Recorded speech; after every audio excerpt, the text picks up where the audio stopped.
Good evening सभी को good evening. एक बार बस मैसेज करेंगे, वही जो हर रोज करते हैं।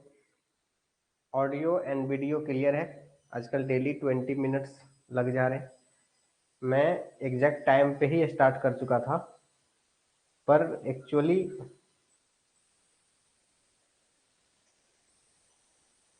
जो प्री सेट होता है कैमरा सेटिंग, जिससे कि एक बार में ही आ जाए, वो थोड़ा सा गड़बड़ हो रहा है कल से। ऑटोमेटिक बार बार सेटिंग करना पड़ रहा है, तो कभी ब्लर आ जा रहा है, कभी फ्रेश आ रहा है, जिसके कारण से थोड़ा सा लेट हो जा रहा है।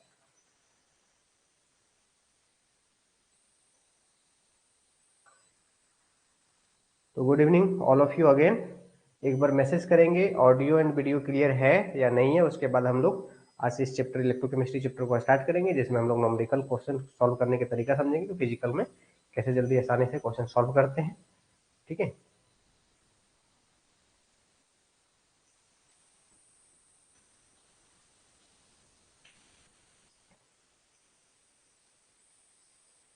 All clear. चलिए, तो देखिए, एक बार लास्ट क्लास में जो हम लोग इलेक्ट्रोकेमिस्ट्री पढ़ चुके थे, उसको थोड़ा सा समरी करेंगे, और समरी करने के बाद न्यूमेरिकल पे जाएंगे और हर एक टाइप का क्वेश्चन को सॉल्व करेंगे। ठीक है, तो यहाँ पे पहला बात करेंगे हम, थोड़ा सा समरी करने की कोशिश करेंगे। इलेक्ट्रोकेमिस्ट्री में तीन पोर्शन आप लोगों को पढ़ना है। एक तो कंडक्टर, कंडक्टर मतलब कंडक्शन, इलेक्ट्रिक कंडक्शन के बारे में। दूसरा जो है गैल्वेनिक सेल के बारे में पढ़ना है। और तीसरा, अगर आप देखेंगे तो बफर सॉल्यूशन में इन दो पोर्शन आपको ज्यादातर पढ़ना है। ठीक है, इसमें से आज कोशिश करेंगे ये दोनों चीज कंप्लीट करने का। ठीक है, इसलिए थोड़ा सा पैसेंस रखेंगे। कल ये एक लगभग कंडक्शन वाला पॉइंट, जो कंडक्टर वाला पॉइंट है, वो कंप्लीट क्लियर हो गया था। उसके बावजूद भी अभी हम थोड़ा सा रिवीजन करेंगे, स्टार्टिंग से लेंगे, ताकि थोड़ा सा क्लियर हो जाए, फ्रेश हो जाए। देखिए, लास्ट क्लास में हम लोग ये बात किए थे, जो कंडक्टर होता है वो दो तरह से होता है। कंडक्टर जो होता है वो दो तरह से होता है। मेटल भी कंडक्टर होता है, और एक इलेक्ट्रोलाइटिक सॉल्यूशन होता है, उसको बोलते हैं इलेक्ट्रोलाइटिक कंडक्टर। Electrolytic conductor. अब मेटल में जो कंडक्टर इलेक्ट्रिसिटी जनरेट करने का जो मेन रीजन होता है, इलेक्ट्रॉन का मूवमेंट से होता है। इसमें आयंस का मूवमेंट से होता है, इसमें आयंस का मूवमेंट से होता है, इसमें इलेक्ट्रॉन का मूवमेंट से होता है। इसमें मास का ट्रांसफर नहीं होता है, केवल इलेक्ट्रॉन का ट्रांसफर होता है। अगर सोडियम प्लस आयन मूव कर रहा है, कहने का मतलब मास का ट्रांसफर इसमें होता है। ठीक है, और केवल इलेक्ट्रॉन मूव कर रहा है, मतलब कोई भी नो रिएक्शन, कोई रिएक्शन यहाँ पे नहीं होता। लेकिन यहाँ पे इलेक्ट्रॉन लेकर के न्यूट्रल होता है, फिर सोडियम मतलब ये इलेक्ट्रॉन लेगा, और इस तरह का कुछ केमिकल रिएक्शन होता है। तो यहाँ पे केमिकल रिएक्शन होता है। ये इसका टेम्परेचर, मेटल के केस में टेम्परेचर बढ़ाने से रेजिस्टेंस बढ़ेगा और कंडक्टिविटी कंडक्टिविटी कम होगा।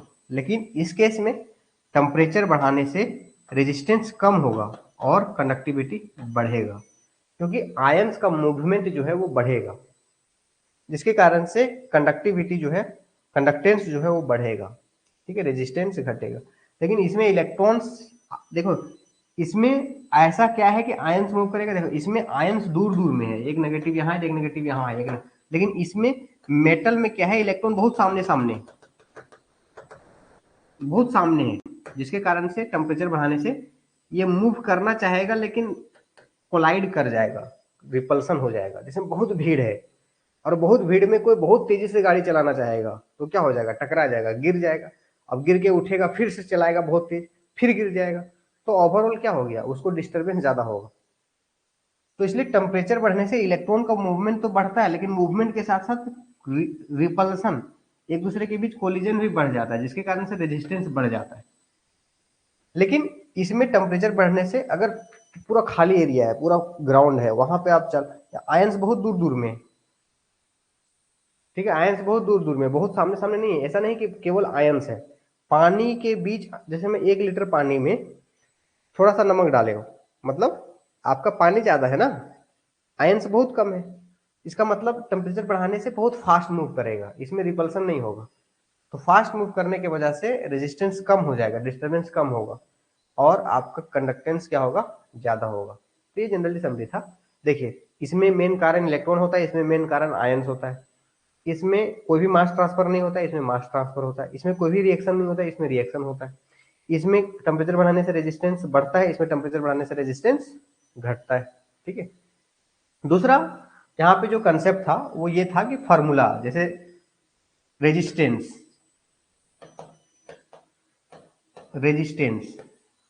जैसे फार्मूला अगर मैं बात करूं तो ये ऑलरेडी सारा फार्मूला लिख के रखे हैं। देखिए यहाँ पे दूसरा जो इंपॉर्टेंट है, ये फार्मूला इंपॉर्टेंट है। क्या कह रही है? रेजिस्टेंस। तो रेजिस्टेंस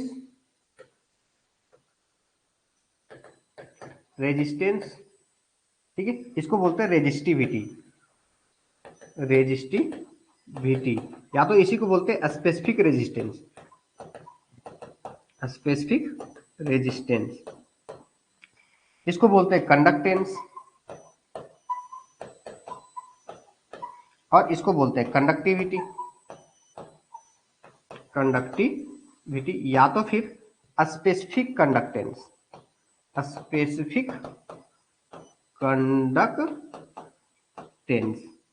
अब देखिए इसको कंडक्टिविटी बोल रहे हैं या तो फिर स्पेसिफिक कंडक्टेंस बोल रहे हैं। उसी तरह से इसको देखिए, इसको बोलेंगे मोलर कंडक्टेंस।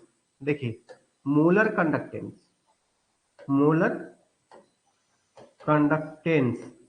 और कंडक्टेंस में मोलर आ गया, मतलब स्पेसिफिक तो है, इसीलिए मोलर कंडक्टिविटी भी इसको बोलते हैं। मोलर का दूसरा वर्ड क्या होता है? स्पेसिफिक, एक मोल के लिए। मोलर कंडक्टिविटी भी इसको बोल सकते हैं, मोलर कंडक्टिविटी। उसी तरह से इक्विवेलेंट कंडक्टेंस, इक्विवेलेंट कंडक्टिविटी भी बोल सकते हैं। ये सारे फार्मूला आपको इंपॉर्टेंट याद रखना है। ये फार्मूला रेजिस्टेंस का ये है कंडक्टेंस का, ये आपका, ये सारा फार्मूला जो है आपको याद होना चाहिए ऐसा। और लास्ट क्लास में हम जो बताए थे, लास्ट क्लास में क्या बताए थे हम? ये सब फार्मूला, मोलर कंडक्टेंस का ये फार्मूला, इक्विवेलेंट कंडक्टेंस का ये formula, normality is equal to n factor into molarity, number of equivalent is equal to n factor into number of mole, ये नंबर ऑफ मोल है, नंबर ऑफ मोल, और equivalent conductance is equal to, देखिए यहाँ पे normality molarity के बीच relation क्या हुआ? n factor से मल्टीप्लाई हुआ। नंबर ऑफ इक्विवेलेंट और नंबर ऑफ मोल में क्या हुआ? n फैक्टर से मल्टीप्लाई हुआ। लेकिन इक्विवेलेंट कंडक्टेंस में मोलर कंडक्टेंस के रिलेशन में n फैक्टर डिवाइड हुआ। और n फैक्टर कैसे निकालते हैं वो लास्ट क्लास में बहुत आसानी से बताए थे कि अगर एसिड है तो जितना H+ निकलेगा वही n फैक्टर कहलाएगा, जितना बेस है उसका OH जितना रहेगा वही n फैक्टर कहलाएगा। अगर कोई चार्ज है तो जितना उसके ऊपर चार्ज है, आयन्स है, अगर एनायंस कैटायंस है तो जितना उसके ऊपर चार्ज है वही n फैक्टर है। और अगर साल्ट है तो जितना या तो पॉजिटिव चार्ज पूरी जितना है वो आपका n फैक्टर है। ये अगर n फैक्टर के ऊपर ज्यादा काम करना है, क्योंकि ये आपको इस चैप्टर में बहुत सारे काम आएंगे। आगे जब इलेक्ट्रोलाइसिस बनाएंगे बहुत सारा क्वेश्चन बनाएंगे, फैराडेज लॉ से बनाएंगे क्वेश्चन, बहुत सारे जगह पे आपको इस n फैक्टर का काम आने वाला है। इसलिए थोड़ा सा पहले कोशिश करेंगे, इस n फैक्टर के बारे में बताएंगे। ठीक है। उसके बाद ये सारे टर्म्स जानने के बाद आप लोगों को ये बताया था कि रेजिस्टेंस जो होता है पूरा सैंपल में, अब थोड़ा सा इसको हम डिफाइन करना चाहेंगे। देखिए ये पूरा ये सैंपल है, पूरा सैंपल में जो डिस्टरबेंस होगा उसको बोलेंगे रेजिस्टेंस, पूरा सैंपल में। और पूरा सैंपल में जो कंडक्शन हो रहा है इलेक्ट्रॉन्स का, उसका जो कैपेसिटी है उसको बोलेंगे हम कंडक्टेंस। पूरा सैंपल में डिस्टरबेंस को रेजिस्टेंस, पूरा सैंपल में इलेक्ट्रॉन का कंडक्शन को कंडक्टेंस। लेकिन अगर कोई स्पेसिफिक वॉल्यूम की बात करेंगे तो स्पेसिफिक वॉल्यूम में जो डिस्टरबेंस होगा उसको बोलेंगे रेजिस्टिविटी, और स्पेसिफिक वॉल्यूम में जो कंडक्टेंस होगा उसको बोलेंगे हम कंडक्टिविटी। ठीक है। अब उसके बाद अगर एक मोल आयन के चलते, अगर मान लो यहां से यहां तक 1 मोल आयन है, 1 मोल आयन के चलते जो भी कंडक्टेंस होगा उसको बोलेंगे मोलर कंडक्टेंस। एक इक्विवेलेंट आयन, अगर मान लो इतना में एक इक्विवेलेंट, अगर मान लो एक इक्विवेलेंट आयन इतना में है, अगर मान लो एक इक्विवेलेंट आयन इतना में है, इतना में, इसका मतलब इसको बोलेंगे हम इक्विवेलेंट कंडक्टेंस। तो पूरा सैंपल में जो डिस्टरबेंस होगा उसको बोलेंगे रेजिस्टेंस, अगर पूरा सैंपल में जो कंडक्शन होगा उसको बोलेंगे कंडक्टेंस, अगर एक स्पेसिफिक वॉल्यूम मतलब यूनिट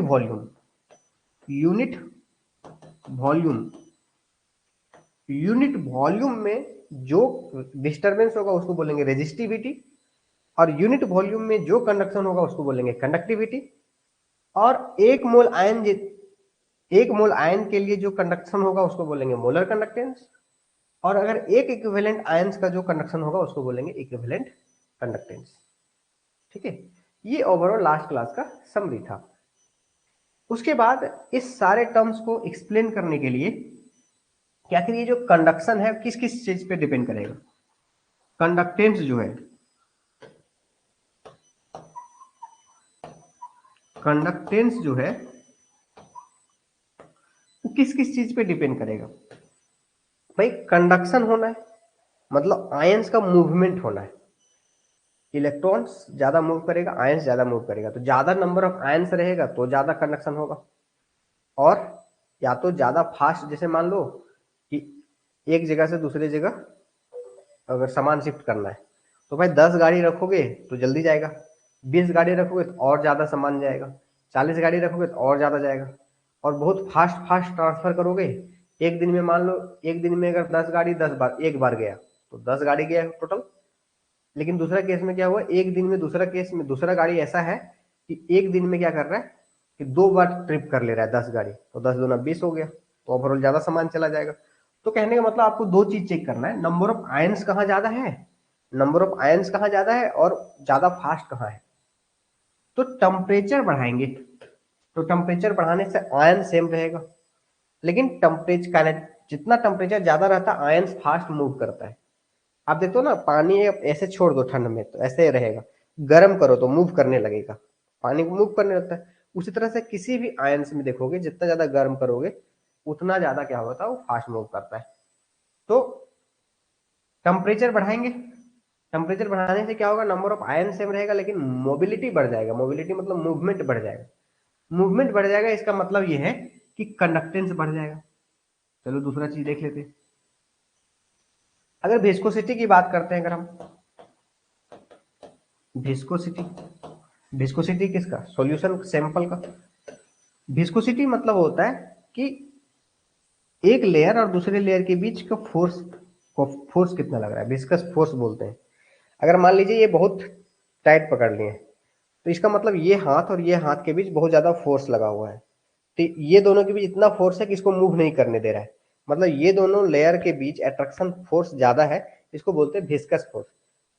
जिसे बोलते हैं ना खिसकना, फिसलना, तो अगर इसको फिसलने में नहीं फिसलने दे रहा है मतलब फोर्स ज्यादा है, तो विस्कस फोर्स ज्यादा कहने का मतलब विस्कोसिटी ज्यादा, विस्कस फोर्स ज्यादा मतलब विस्कोसिटी ज्यादा। अब विस्कोसिटी ज्यादा है मतलब फ्लो नहीं करने देगा, ठीक है, फिसलने नहीं देगा। इसका मतलब अगर ये विस्कोसिटी ज्यादा होगा तो ये वाटर मूव ही नहीं करेगा। जैसे मान लीजिए एक पानी है और एक चीनी का चाशनी है, गाढ़ा चाशनी, ठीक है, जिसको बोलते हैं चीनी का पाग, है ना। जैसे इधर दिल्ली तरफ इधर चाशनी बोलते हैं, झारखंड में बहुत जगह पे पाग बोलते हैं, चीनी पाग, है ना। तो वो चाशनी जो होता है वो गाढ़ा रहेगा तो वो धीरे धीरे मूव करेगा क्योंकि गाढ़ा हो चुका है वो। लेकिन वही पानी क्या है, पानी थोड़ा सा ज्यादा फास्ट मूव करेगा। तो जितना फास्ट, अब देखो, और विस्कोसिटी कम होने से फास्ट मूव करेगा। मूवमेंट जो है, मूवमेंट जो है वो फास्ट कब करेगा, जब विस्कोसिटी कम रहेगा, विस्कोसिटी कम रहेगा। तो विस्कोसिटी कम तो मूवमेंट ज्यादा, मूवमेंट ज्यादा मतलब कंडक्टेंस ज्यादा होगा। चलो ये भी सीखे। दूसरा dielectric constant, dielectric constant, dielectric constant. देखिए force of attraction is equal to क्या होता है, 1/d Q1/Q2/r²। देखिए ये जो है डाइलेक्ट्रिक कांस्टेंट ज्यादा है, इसका मतलब फोर्स ऑफ अट्रैक्शन कम है। तो एक आयन एक प्लस और माइनस में अगर अट्रैक्शन कम होगा तो फास्ट मूव करेगा ना, अगर अट्रैक्शन कम होगा तो फास्ट मूव करेगा, है ना। अब फास्ट मूव करेगा इसका मतलब क्या होगा, कंडक्शन ज्यादा होगा। तो ये टेम्परेचर बढ़ने से कंडक्टेंस बढ़ता है, विस्कोसिटी कम होने से कंडक्टेंस बढ़ता है, डाइलेक्ट्रिक कांस्टेंट ज्यादा होने से कंडक्टेंस बढ़ता है। ये इस तरीके का आपको शॉर्ट नोट्स बनाना है। जैसे हम कल देखिए, इतना हम डायरेक्टली बता देते तो आप लोगों को कम समझ में आता। कल थोड़ा सा धीरे धीरे एक्सप्लेन करके एक एक चीज को डिटेल बताना पड़ रहा था, लेकिन आज उम्मीद रखते हैं कि आप लोगों को क्लियर बहुत अच्छे समझ में आ गया होगा। और इस तरह का जब शॉर्ट नोट्स बनाएंगे तो आपका नोट जो होगा आपका अमृत होगा। आज एग्जाम निकाले या कल निकाले या परसों निकाले, कहीं भी निकालिएगा, ये आपको हमेशा काम आएगा, ठीक है। इसको देख के सारा थ्योरी आपको पता चलेगा।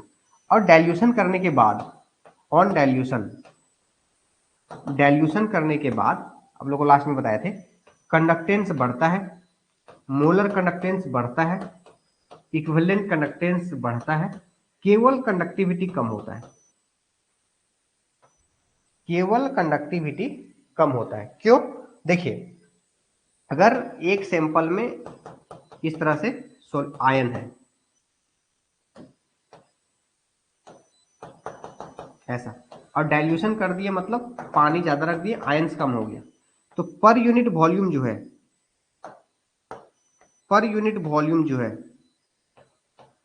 पर unit volume number of ions कम हो रहा है। नंबर ऑफ आयन पूरा में सेम है भाई, 10 लोग को एक रूम में रखेंगे, आप कुछ देर के बाद हर अलग अलग रूम में कर देंगे, तो पूरा 10 ही लोग हैं पूरा बिल्डिंग में, लेकिन एक रूम में जो एक पर यूनिट वॉल्यूम में नंबर ऑफ आयंस क्या हो गया, कम हो गए।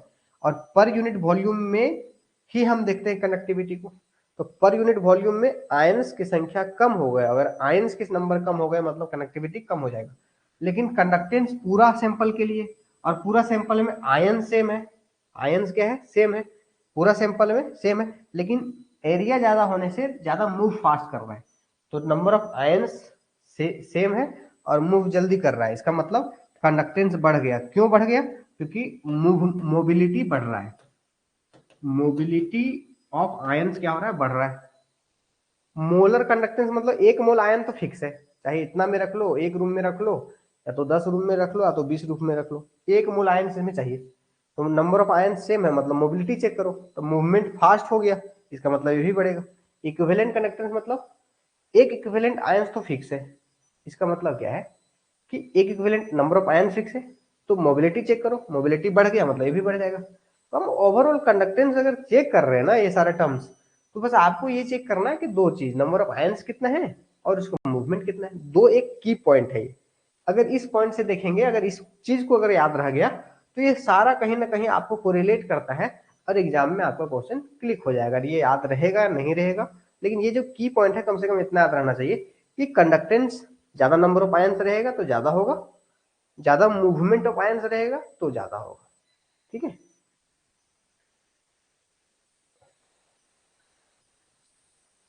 तो इस तरह से एक जनरल टर्म्स था जो कि किधर किस किस फैक्टर से क्या कंडक्टेंस बढ़ रहा था, घट रहा था, क्या था, ये था। उसके बाद आपका था डिवाहेगल ऑन सागर इक्वेशन जो कि लैम्बडा एम था, जो कि lambda M naught minus B root C था, और इसको बोलते हैं limiting molar conductivity, limiting molar conductance, limiting molar conductance. और जिसको नहीं समझ में आ रहा है ये अगर ये सारी चीजें, तो पिछले लेक्चर को देखेंगे, उसमें बहुत आराम से बेस बनाए हैं, उसमें बेस बनाने पे ही काम किए जहाँ के ज्यादा समझ में आएगा। उसके बाद इस लेक्चर को देखेंगे, आपको क्लियर समझ में आएगा, ठीक है। देखिए अब लिमिटिंग मोलर कंडक्टेंस है, इसी को बोलते हैं molar conductance at infinite dilution, molar conductance at infinite dilution, अरे इन्फिनाइट डाइल्यूशन, ठीक है। इसका मतलब जो बहुत डाइल्यूट कर दिए उस समय जो कंडक्टेंस होगा उसको बोलेंगे हम लिमिटिंग मोलर कंडक्टेंस। और ये किसी भी कंडीशन पे ये होगा, मतलब आप जैसे 100 लोग हैं, 100 लोग हैं अगर, ठीक है, और उस समय जो बात का काम कर रहा है, जो भी अर्निंग कर रहा है वो अलग अलग उस समय एक साथ, जब एक साथ काम कर रहा था उस समय। लेकिन सबको अगर हम अलग अलग भेज दिए उसके बाद अर्निंग कितना कर रहे हैं, डाइल्यूट करने के बाद कितना हो रहा है। तो आयंस है तो डाइल्यूट करने पे मूवमेंट बढ़ जाएगा, मूवमेंट बढ़ जाएगा मतलब हमेशा लेमडा एम नॉट ज्यादा होगा देन लेमडा एम, क्योंकि डाइल्यूशन से बढ़ जाता है ना ये, तो इन्फिनाइट डाइल्यूशन पे वैल्यू ही ज्यादा होगा। तो इस वैल्यू को पाने के लिए इसमें कुछ माइनस करेंगे, जितना माइनस करेंगे ये, इसको बोलते हैं Debye Huckel Onsager equation, Debye Huckel Onsager equation. और ये केवल ओनली फॉर स्ट्रॉन्ग इलेक्ट्रोलाइट होता है, ओनली फॉर स्ट्रॉन्ग इलेक्ट्रोलाइट होता है, स्ट्रॉन्ग इलेक्ट्रोलाइट के लिए अप्लाई होता है। सब देखिए जितना भी टर्म्स आप पढ़ रहे हो सब कंडक्शन, कंडक्टेंस, कंडक्शन, कंडक्टर, ये सब के बारे में पढ़ रहे हो, सब उसी के कंसेप्ट। उसके बाद इसका ग्राफ, इसी चीज को ग्राफ से समझाया गया, ये फैक्टर को, इस इक्वेशन को समझाया गया कि लेमडा एम है is equal to lambda not M है, बी रूट अंडर सी है। अगर root under C versus lambda M का ग्राफ बनाते तो ये हो जाएगा वाई इज इक्वल, ये हो जाएगा एम एक्स, ये हो जाएगा इंटरसेप्ट, ये एम एक्स है क्योंकि एक्स एक्सिस में रूट सी है। तो कहाँ पे कट रहा है, यहाँ पे कट रहा है, जहां पे कटता है उसको क्या बोलते हैं, लेमडा एम नॉट, ऐसा जहां पे कटता है उसको ये बोलते हैं। उसके बाद यहां से ग्राफ नीचे जा रहा है क्योंकि माइनस बी से लॉफ है, तो इसको क्या बोलते हैं, हम इस जगह पे क्या बोलते हैं, लेमडा नॉट एम। इसका मतलब जैसे जैसे कंसंट्रेशन कम कर रहे हैं, कंसंट्रेशन कम कर रहे हैं मतलब डाइल्यूट कर रहे हैं, वैसे वैसे ये वैल्यू बढ़ रहा है। डाइल्यूट कर रहे हैं तो मोलर कंडक्टेंस वैल्यू क्या हो रहा है, बढ़ रहा है। लेकिन यही ये स्ट्रॉन्ग इलेक्ट्रोलाइट के लिए, स्ट्रॉन्ग इलेक्ट्रोलाइट कौन होता है, स्ट्रॉन्ग एसिड, स्ट्रॉन्ग बेस और सॉल्ट, स्ट्रॉन्ग इलेक्ट्रोलाइट कहलाते हैं। जैसे HCl, H2SO4 strong acid, strong base, salt जो होते हैं स्ट्रॉन्ग इलेक्ट्रोलाइट। लेकिन जो वीक इलेक्ट्रोलाइट भी बढ़ता है, वीक इलेक्ट्रोलाइट भी कंसंट्रेशन करने पे बढ़ता है। देखिए कंसंट्रेशन कम करेंगे तो वैल्यू बढ़ रहा है, लेकिन एक सर्टेन टाइम के आने के बाद बहुत तेजी से बढ़ने लगता है। देखिए बहुत तेजी से बढ़ने लगता है, मतलब ज्यादा डाइल्यूट करने पर बहुत तेजी से बढ़ने लगेगा। और कंसंट्रेशन वाला क्या है, एक जैसा बढ़ेगा, कोई बहुत ज्यादा इसको जल्दीबाजी नहीं लगाओ, एक जैसा बढ़ेगा स्ट्रेट लाइन में। लेकिन वीक इलेक्ट्रोलाइट क्या है, एक सर्टेन टाइम आने के बाद जो है वो बहुत तेजी से बढ़ने लगता है। जैसे एक जो एवरेज तेज बच्चे होते हैं ना, मतलब इन जनरल में बता रहा हूँ, पढ़ते जाते हैं कुछ कर लेते हैं। लेकिन जो बहुत तकलीफ में है, बहुत परेशानी में है बच्चे, जिसको समझ में नहीं आ रहा है, कोई भी चीज पढ़ रहा हो, या तो यूपीएससी का पढ़ रहा हो, या तो केमिस्ट्री पढ़ रहा हो, कोई, लेकिन जिस दिन से वो समझ में आने लगता है ना उसको, जिस दिन मौका मिलता है ना उसको, उसके बाद वो रुकता नहीं है। मैक्सिमम गरीब गरीब इसलिए रह जाता है क्योंकि उसको वो किक नहीं मिलता है, जो समझने वाली बात होती है ना उससे आगे नहीं जाता है। लेकिन जो वो चल जाता है ना तो फिर वो रुकता नहीं है, गिरता नहीं है नीचे, ठीक है, वो फिर बहुत आगे कुछ करने लगता है, एक जगह रुकता नहीं है। एक सरकारी नौकरी मिलेगा, एक छोड़ छोड़ के दूसरा निकाले, मतलब कुछ ना कुछ आगे कर रहे हैं। मतलब एक समझ में आने लगेगा जिस दिन से, उस दिन से, और अच्छा लगने लगे, फिर वो रुकता नहीं है। देखते हो गए, जैसे जनरल खाने खाते पीते लोग क्या करते हैं, बस खाए मैं मस्त आराम से कर गए।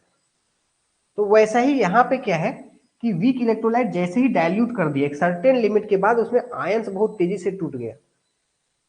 जैसे देखो क्यों टूटता है, जैसे मान लीजिए कि एक वीक इलेक्ट्रोलाइट है, अब ये आराम से बैठा था, लेकिन पानी ज्यादा डाल दिए, पानी डालने से क्या होगा, ये दूसरा मॉलिक्यूल, ये दोनों मॉलिक्यूल आपस में बहुत तेजी से मूव कर रहे हैं। अब पानी डाल दिए, दो मॉलिक्यूल है बहुत तेजी से मूव कर रहे हैं, अब बहुत तेजी से मूव करने पे दोनों कोलाइड किए।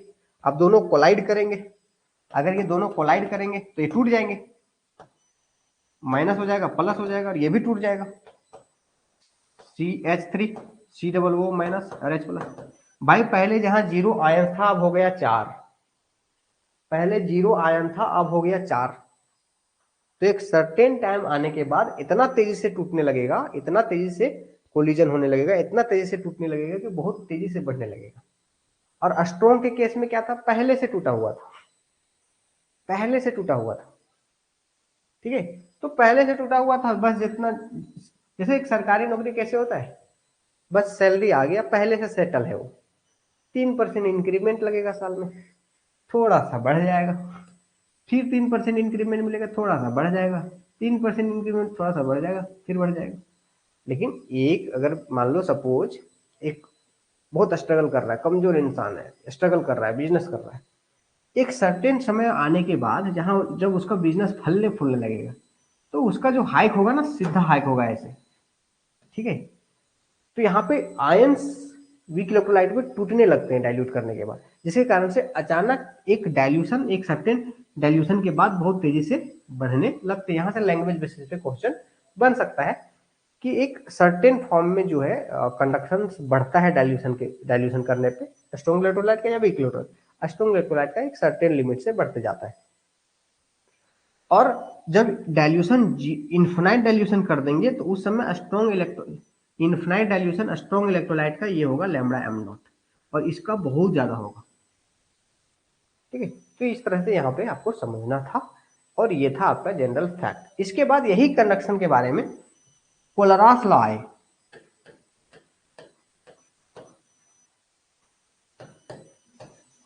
कोलरास लॉ आए और इन्होंने बताया कि अगर मान लीजिए इन्फिनाइट डाइल्यूशन कर दिए, अगर इन्फिनाइट डाइल्यूशन कर दिए मतलब सब प्लस माइनस इंडिपेंडेंट मूव कर रहा है, इंडिपेंडेंट मूव कर रहा है। अब इंडिपेंडेंट मूव कर रहा है मतलब पूरा ओवरऑल का जो हम कंट्रीब्यूशन निकालेंगे, पूरा सॉल्यूशन का जो कंडक्टेंस होगा, मोलर कंडक्टेंस इन्फिनाइट डाइल्यूशन पे, वो सभी आयंस का अलजेब्रिक सम के बराबर होगा, सभी आयंस का अलजेब्रिक सम का बराबर होगा। इसका मतलब क्या है, देखिए पहला तो कोलरास लॉ में याद रखना है कि ये कोलरास लॉ एप्लीकेबल किसके लिए था, only for strong electrolyte, only for strong electrolyte, पहला। दूसरा at infinite dilution, at infinite dilution पे ही अप्लाई था ये इन्फिनाइट डाइल्यूशन पे बात बोला था ये। तीसरा इंडिपेंडेंट माइग्रेशन की बात किया था ये, इंडिपेंडेंट माइग्रेशन की बात किया था ये सब वर्ड से भी क्वेश्चन आते हैं। टू दी पॉइंट हम कोशिश करते हैं हर चैप्टर को डिलीवर करने का, और उम्मीद है कि आप लोग को टू दी पॉइंट ही समझ में आता होगा, ठीक है, नो बकवास, ठीक है। ओनली फॉर स्ट्रॉन्ग इलेक्ट्रोलाइट मतलब कोलरास लॉ है या तो डिबा-हैकेल और सागर इक्वेशन है, ये सब जो कंसेप्ट दिए थे वो एक स्ट्रॉन्ग इलेक्ट्रोलाइट के ऊपर दिए थे, उसी के ऊपर अप्लीकेबल था इसका कंसेप्ट।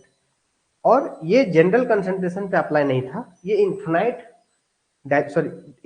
डाइल्यूशन पे ये अप्लाई था, मतलब लिमिटिंग मोलर कंडक्टेंस के टर्म में। तीसरा इसका जो कंसेप्ट था, इनका कहना था ये जो आयंस मूव करते हैं वो इंडिपेंडेंट माइग्रेशन, इसलिए नेम ही इसमें है Kohlrausch law of independent migration of ions, ठीक है। तो इसमें सारा आयंस का कंट्रीब्यूशन होगा। तो यहां पे इस बात से समझना है, यहां पे जैसे मान लीजिए कि अगर H2SO4 है तो इसका आयंस क्या है, H प्लस प्लस क्या है SO4 2 माइनस। अब H प्लस कितना मोल है, अगर ये मोलर में लिख रहे हैं, मोलर में लिख रहे हैं, एक मोल में 2 मोल है तो 2 मोल लिखेंगे, यहाँ पे 1 लिखेंगे। उसी तरह से अगर मान लीजिए यहाँ पे Ag3PO4 है तो क्या हो जाएगा Ag प्लस प्लस यहाँ पे क्या होगा PO4 3 माइनस। अब Ag कितना है 3 है तो 3 लिखेंगे, ये मोलर के टर्म में लिख रहे हैं। अगर मान लीजिए अगर यहाँ पे लिखा है Ca3PO4 का होल ट्वाइस, और यहाँ लिखना है Ca2 प्लस प्लस यहाँ पे क्या लिखना है PO4 3 माइनस। तो यहाँ पे कैल्शियम कितना है 3 है तो 3 करेंगे, PO4 कितना है 2 है तो 2 करेंगे, ऐसा ये हो गया मोलर में। लेकिन अगर इसी को इक्विवेलेंट में हम लिखना चाहेंगे तो इक्विवेलेंट में आप हमेशा ये चीज ध्यान रखिएगा कि जब हम इसी को इक्विवेलेंट में लिखना चाहेंगे, अगर हम H2SO4 तो इक्विवेलेंट में क्या होता है कि H प्लस प्लस यहाँ पे SO4 2 माइनस होता है, इसमें कोई भी कोफिशिएंट मल्टीप्लाई नहीं करेंगे। इसका मतलब ये होता है कि अगर एक इक्विवेलेंट H2SO4 है, इसमें एक ही इक्विवेलेंट H प्लस है, इसमें एक ही इक्विवेलेंट SO4 2 माइनस है, ठीक है। किसी भी कंपाउंड में जितना नंबर ऑफ इक्विवेलेंट कंपाउंड का होता है उतना ही नंबर ऑफ इक्विवेलेंट कैटायन का होता है, उतना ही नंबर ऑफ इक्विवेलेंट एनायन का होता है। ठीक है, इसी को बोलते हैं law of equivalent, law of equivalence. ये आप हमेशा याद रखिएगा। ठीक है, उसके बाद यहां पे उसी तरह से इस कंपाउंड को लिखेंगे अगर मान लीजिए इक्विवेलेंट के टर्म में Ag3PO4, तो इसमें क्या हो जाएगा Ag प्लस, केवल कैटायन और एनायन को लिख देना है, कोफिशिएंट को मल्टीप्लाई नहीं करना है। उसके बाद अगर मान लीजिए Ca3PO4 का होल ट्वाइस है तो क्या है Ca2 प्लस, और यहाँ पे क्या है PO4 3 माइनस। ऐसा इक्विवेलेंट के केस में कोई भी कोफिशिएंट मल्टीप्लाई नहीं करते, क्योंकि एक कंपाउंड का जितना इक्विवेलेंट होता है उतना ही इक्विवेलेंट उसका कैटायन का होता है, उतना ही इक्विवेलेंट उसका एनायन का होता है। एक बार इसको हम एग्जांपल से समझने की कोशिश करते हैं। ठीक है, देखिए जैसे मान लीजिए एक कंपाउंड कोई भी चीज लिए, क्या लिए, 1 मोल हम H2SO4 लिए, और इसमें हम देख रहे हैं 2 मोल H प्लस है, 2 मोल H प्लस है, और इसमें जो है 1 मोल SO4 है, 1 मोल SO4 2 माइनस है। अब इसी को इक्विवेलेंट में बदलते हैं। नंबर ऑफ इक्विवेलेंट का फॉर्मूला क्या था, n factor into number of मोल। तो अब इसका नंबर ऑफ इक्विवेलेंट निकालते हैं। n फैक्टर कितना है H2SO4 में, जो एसिड का हाइड्रोजन होता है वही n फैक्टर होता है 2, इनटू नंबर ऑफ मोल कितना 1 इज इक्वल टू कितना आ गया, इसका मतलब, इसका कहने का मतलब 2 इक्विवेलेंट H2SO4 है, 2 इक्विवेलेंट H2SO4 है। उसी तरीके से इसको हम निकालते हैं, नंबर ऑफ इक्विवेलेंट निकालते हैं।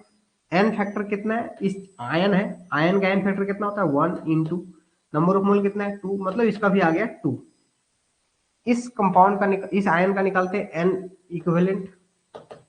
देखिए एन फैक्टर कितना है, जो भी चार्ज होता है वही होता है N factor into number of mole कितना है 1 इज इक्वल टू कितना 2। इसका मतलब आप क्या समझे, देखिए मोल में 1 मोल में 2 मोल था, 1 मोल था, लेकिन इसमें देखिए 2 इक्विवेलेंट H2SO4 में 2 इक्विवेलेंट H प्लस है, 2 इक्विवेलेंट H प्लस है, वही 2 इक्विवेलेंट SO4 माइनस है, SO4 माइनस है। इसका मतलब 1 इक्विवेलेंट H2SO4 में 1 इक्विवेलेंट कैटायन, 1 इक्विवेलेंट एनायन। एक लाइन आपको याद रखना है कि किसी भी कंपाउंड का जितना नंबर ऑफ इक्विवेलेंट होगा उतना ही नंबर ऑफ इक्विवेलेंट उसका कैटायन का होगा, उतना ही नंबर ऑफ इक्विवेलेंट उसका एनायन का होगा, पहला चीज।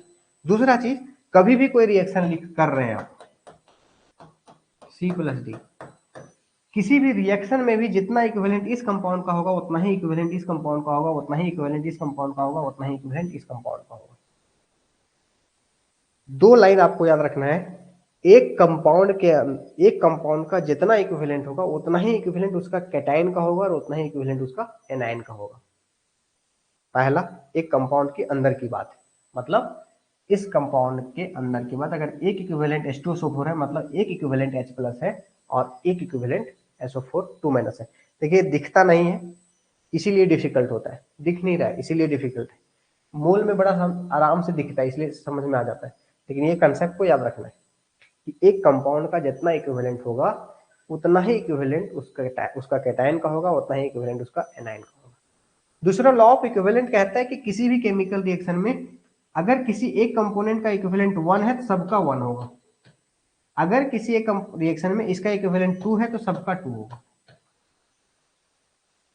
किसी भी केमिकल रिएक्शन में सभी कंपोनेंट का नंबर ऑफ इक्विवेलेंट सेम होता है। ये दो लाइन आपको याद रखना है और इसी को बोलते हैं लॉ ऑफ इक्विवेलेंट, मूल कंसेप्ट का चीज है। ठीक है, हम कोशिश करेंगे जितना आपको इसमें यूज होना है इलेक्ट्रोकेमिस्ट्री में उसको बताएंगे, उसके आगे बढ़ेंगे। ठीक है, तो आई होप कि आपको ये समझ में आ गया होगा कि इसी तरह से अगर इसमें भी निकालेंगे तो वही सेम निकलेगा एक इक्विवेलेंट में। इसका मतलब क्या हो गया, Ca3PO4 होल ट्वाइस है, मतलब इसका 1 इक्विवेलेंट अगर कंपाउंड लेंगे तो 1 इक्विवेलेंट कंपाउंड में 1 ही इक्विवेलेंट Ca2 प्लस निकलेगा और 1 ही इक्विवेलेंट PO4 3 माइनस निकलेगा। ठीक है, तो यही है क्लोरास लॉ। इसका एप्लीकेशन सभी हम लोग जानेंगे, जो कि लास्ट क्लास में हम लोग नहीं डिस्कस किए थे। लास्ट क्लास में हम लोग यहाँ तक डिस्कस ऑलरेडी कर चुके थे और डिटेल में कर चुके थे। जिसको डिटेल में जानना है हर एक चीज को, उसको लास्ट वीडियो देखना चाहिए, और जिसको नहीं जानना है डिटेल में, तो आप इस वीडियो से भी आप काम चला सकते हैं। स्टार्टिंग से देखेंगे, इस चैप्टर को स्टार्टिंग से हम लेके चल रहे हैं। ठीक है, आगे बढ़ते हैं क्लोरास लॉ का एप्लीकेशन। ठीक है, application of Kohlrausch law, application of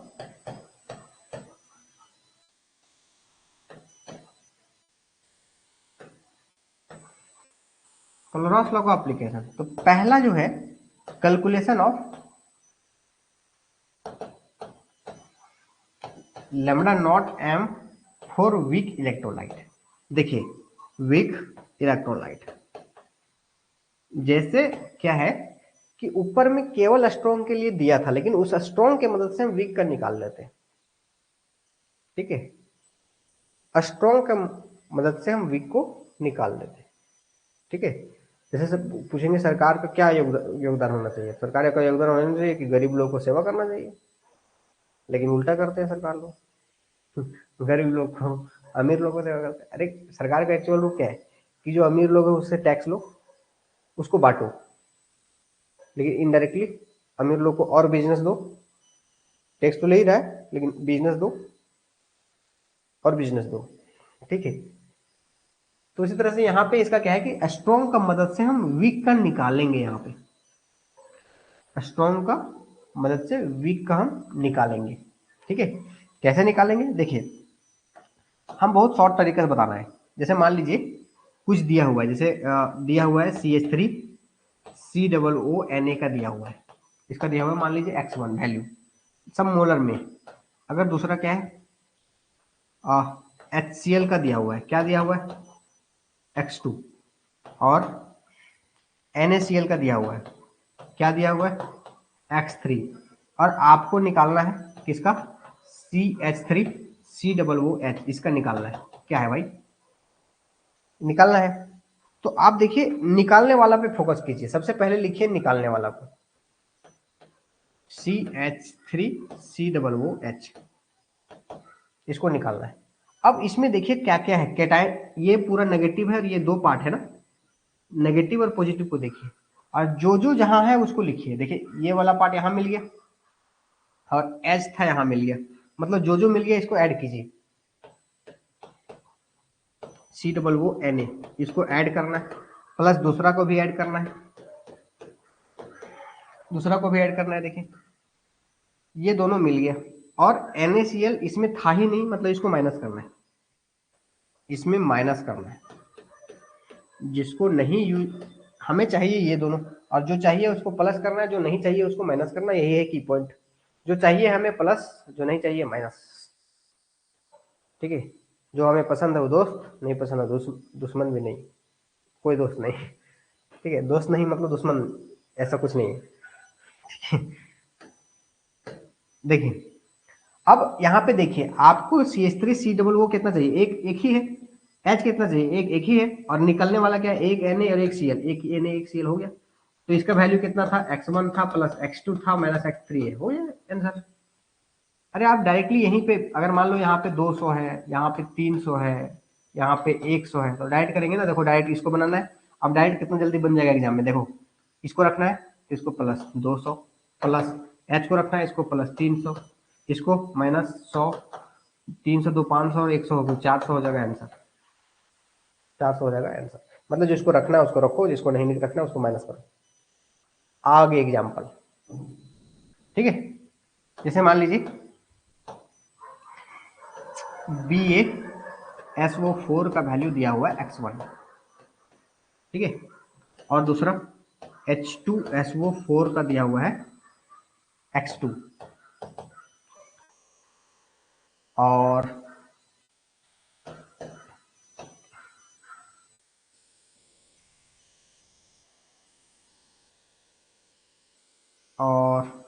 HCl का दिया हुआ है x3, और हमें निकालना है BaCl2। BaCl2 का हमें निकालना है, क्या होगा। ठीक है, तो देखिए अब हमें पहले लिखना है इधर BaCl2। ऐसे हम एक बार पूरा डिटेल बता रहे हैं, फिर शॉर्ट में बताएंगे। अब देखिए हमें Ba रखना और Cl रखना है, तो Ba इसमें है और Cl इसमें है, तो ये दोनों को प्लस करेंगे, तो इसको प्लस कर देते हैं फिलहाल। BaSO4 प्लस HCl, ठीक है। और हमें माइनस क्या करना है फिर, H2SO4 हम मेरे में था ही नहीं, तो इसको कर देंगे माइनस H2SO4। अब बैलेंस करेंगे, देखिए हमें एक Ba चाहिए, एक Ba, दो Cl चाहिए, एक Cl है, तो यहाँ पे दो मल्टीप्लाई करेंगे, यहाँ पे हमें दो Cl चाहिए मतलब दो मल्टीप्लाई करेंगे, ठीक है। अब निकालना क्या क्या है, देखिए एक SO4 और दो H निकालना है, एक SO4 दो H निकालना है, ऑलरेडी एक SO4 दो H है, ठीक है। अब यहाँ पे वैल्यू पुटअप कर देंगे, वैल्यू पुटअप क्या करेंगे, इसका वैल्यू दिया हुआ था कितना x1 प्लस इसका वैल्यू कितना दिया हुआ था, एक का x3, तो दो का 2x3 माइनस क्या x2, हो जाएगा आंसर सही। अब मान लीजिए यहाँ पे 300 है, यहाँ पे 100 है और यहाँ पे 200 है, तो आप डायरेक्ट कैसे निकालेंगे इसको किए हुए, देखिए Ba एक चाहिए तो 300, देखो Ba एक चाहिए तो 300, Cl कितना चाहिए, दो चाहिए मतलब 400 माइनस दो चाहिए मतलब ये भी दो, और एक SO4 यहाँ से निकला और दो H यहाँ से निकला, तो मतलब कुछ यहाँ पे मल्टीप्लाई करेंगे नहीं, माइनस 100 इज इक्वल टू कितना, 700 में 600 आंसर, ठीक है। तो इस तरीके से हम एक ही कंसेप्ट यहाँ पे जो रखना है रखो, जो नहीं रखना उसको निकाल दो और डायरेक्ट इसको सेट कर दो। ये हुआ मोलर कंडक्टेंस में। लेकिन अगर सपोज, अब दूसरा देखिए क्वेश्चन कैसे घुमाता है। अगर मान लीजिए कि दिया हुआ है, अगर दिया हुआ है ये सेम BaSO4 और अगर सेम H2SO4 और अगर मान लो HCl दिया हुआ है और इसका दिया हुआ है x1, इसका दिया हुआ है x2, इसका दिया हुआ है x3, ऐसा दिया हुआ है, और हमें निकालना है BaCl2 निकालना है कि क्या होगा। यहाँ पे करेंगे क्या, BaCl2 ऐसा, BaCl2 निकालना है। अब ये क्या दिया हुआ है, अगर मान लीजिए सब इक्विवेलेंट में दिया हुआ है, सपोज सब इक्विवेलेंट में दिया हुआ है, सब इक्विवेलेंट में दिया हुआ है, अगर सब इक्विवेलेंट में दिया हुआ है, और जब भी यहाँ पे लिखेंगे तो केवल BaSO4 प्लस HCl माइनस क्या, यहाँ पे H2SO4, यहाँ पे कोफिशिएंट कुछ मैच करने की जरूरत नहीं है, 2 1 कुछ करने की जरूरत नहीं है। यहाँ पे जब इक्विवेलेंट में सारा लिख रहे हैं तो उस समय आपको इसको बैलेंस करने की जरूरत ही नहीं है कि 2 Cl निकल रहा है, ये 2 Cl चाहिए तो 2 Cl, ऐसा कुछ नहीं, डायरेक्ट लिख दो, डायरेक्ट आपको लिख देना है। और अगर मान लीजिए सब इक्विवेलेंट में दिया हुआ है तो इसका वैल्यू कितना, x1 plus x3 minus x2 answer हो जाएगा, अगर ये इक्विवेलेंट में दिया हुआ है तो। लेकिन सेम क्वेश्चन देखिए, सेम क्वेश्चन हम बात कर रहे हैं, देखिए ये सारा इक्विवेलेंट में दिया हुआ था और ये भी इक्विवेलेंट में दिया हुआ था और हमें इक्विवेलेंट में निकालना था, तो उसमें कोई भी कोफिशिएंट मल्टीप्लाई नहीं किए, जो रखना था उसको रखे और जो निकालना था उसको माइनस किए, कोई इसमें बैलेंस करने की जरूरत नहीं है। ऊपर देखे थे बैलेंस करने की इक्विवेलेंट में जरूरत नहीं है, प्लस कैटायन और एनायन को केवल देखो, वहां पे 2 और 1 करने की जरूरत नहीं है, ठीक है। अब आगे देखेंगे। लेकिन अगर यही क्वेश्चन मान लीजिए कि BaSO4 इसका इक्विवेलेंट, इसका मोलर दिया हुआ है, देखो ये मोलर में दिया हुआ है, ये x1 है और H2SO4 यहाँ दिया हुआ है x2 और यहाँ पे HCl यहाँ दिया हुआ है x3, ये मोलर में दिया हुआ है। लेकिन हमें निकालना जो है वो निकालना है इक्विवेलेंट में। देखो दिया हुआ है मोलर में, निकालना है इक्विवेलेंट में, तो पहले लिखो इक्वेशन, इक्विवेलेंट में लिखेंगे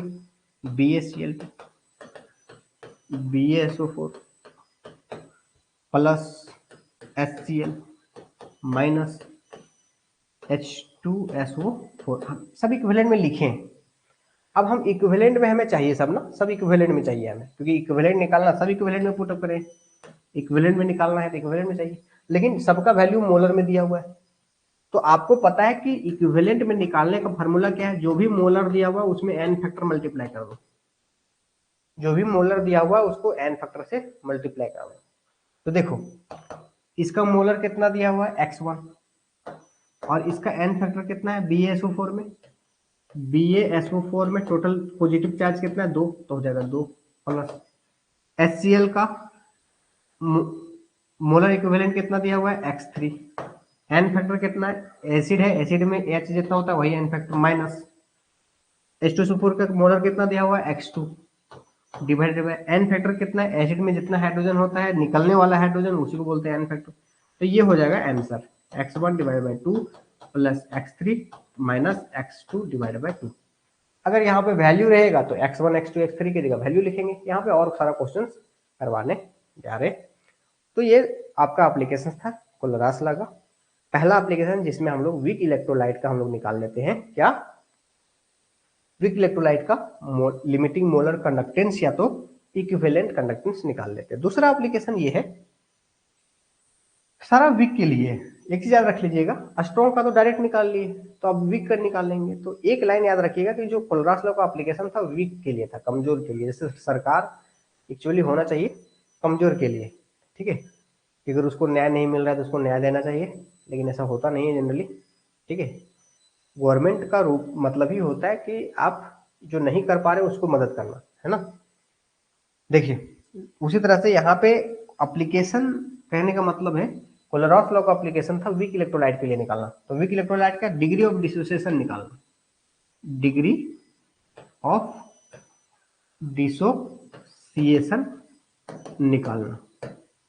तो इसके लिए फॉर्मूला क्या है, alpha lambda M divided by lambda M not. इसका मतलब क्या हुआ भाई, आपको पता है कि लैम्बडा एम नॉट ज्यादा बड़ा होगा देन लैम्बडा एम। भाई परसेंटेज कैसे निकालते हैं, परसेंटेज कैसे निकालते हैं, टोटल मान लो 100, 60 नंबर आया तो 60% हो गया आंसर, 60%। मतलब फिलहाल मेरा कितना नंबर है divided by total number into 100, उसको बोलते हैं परसेंटेज।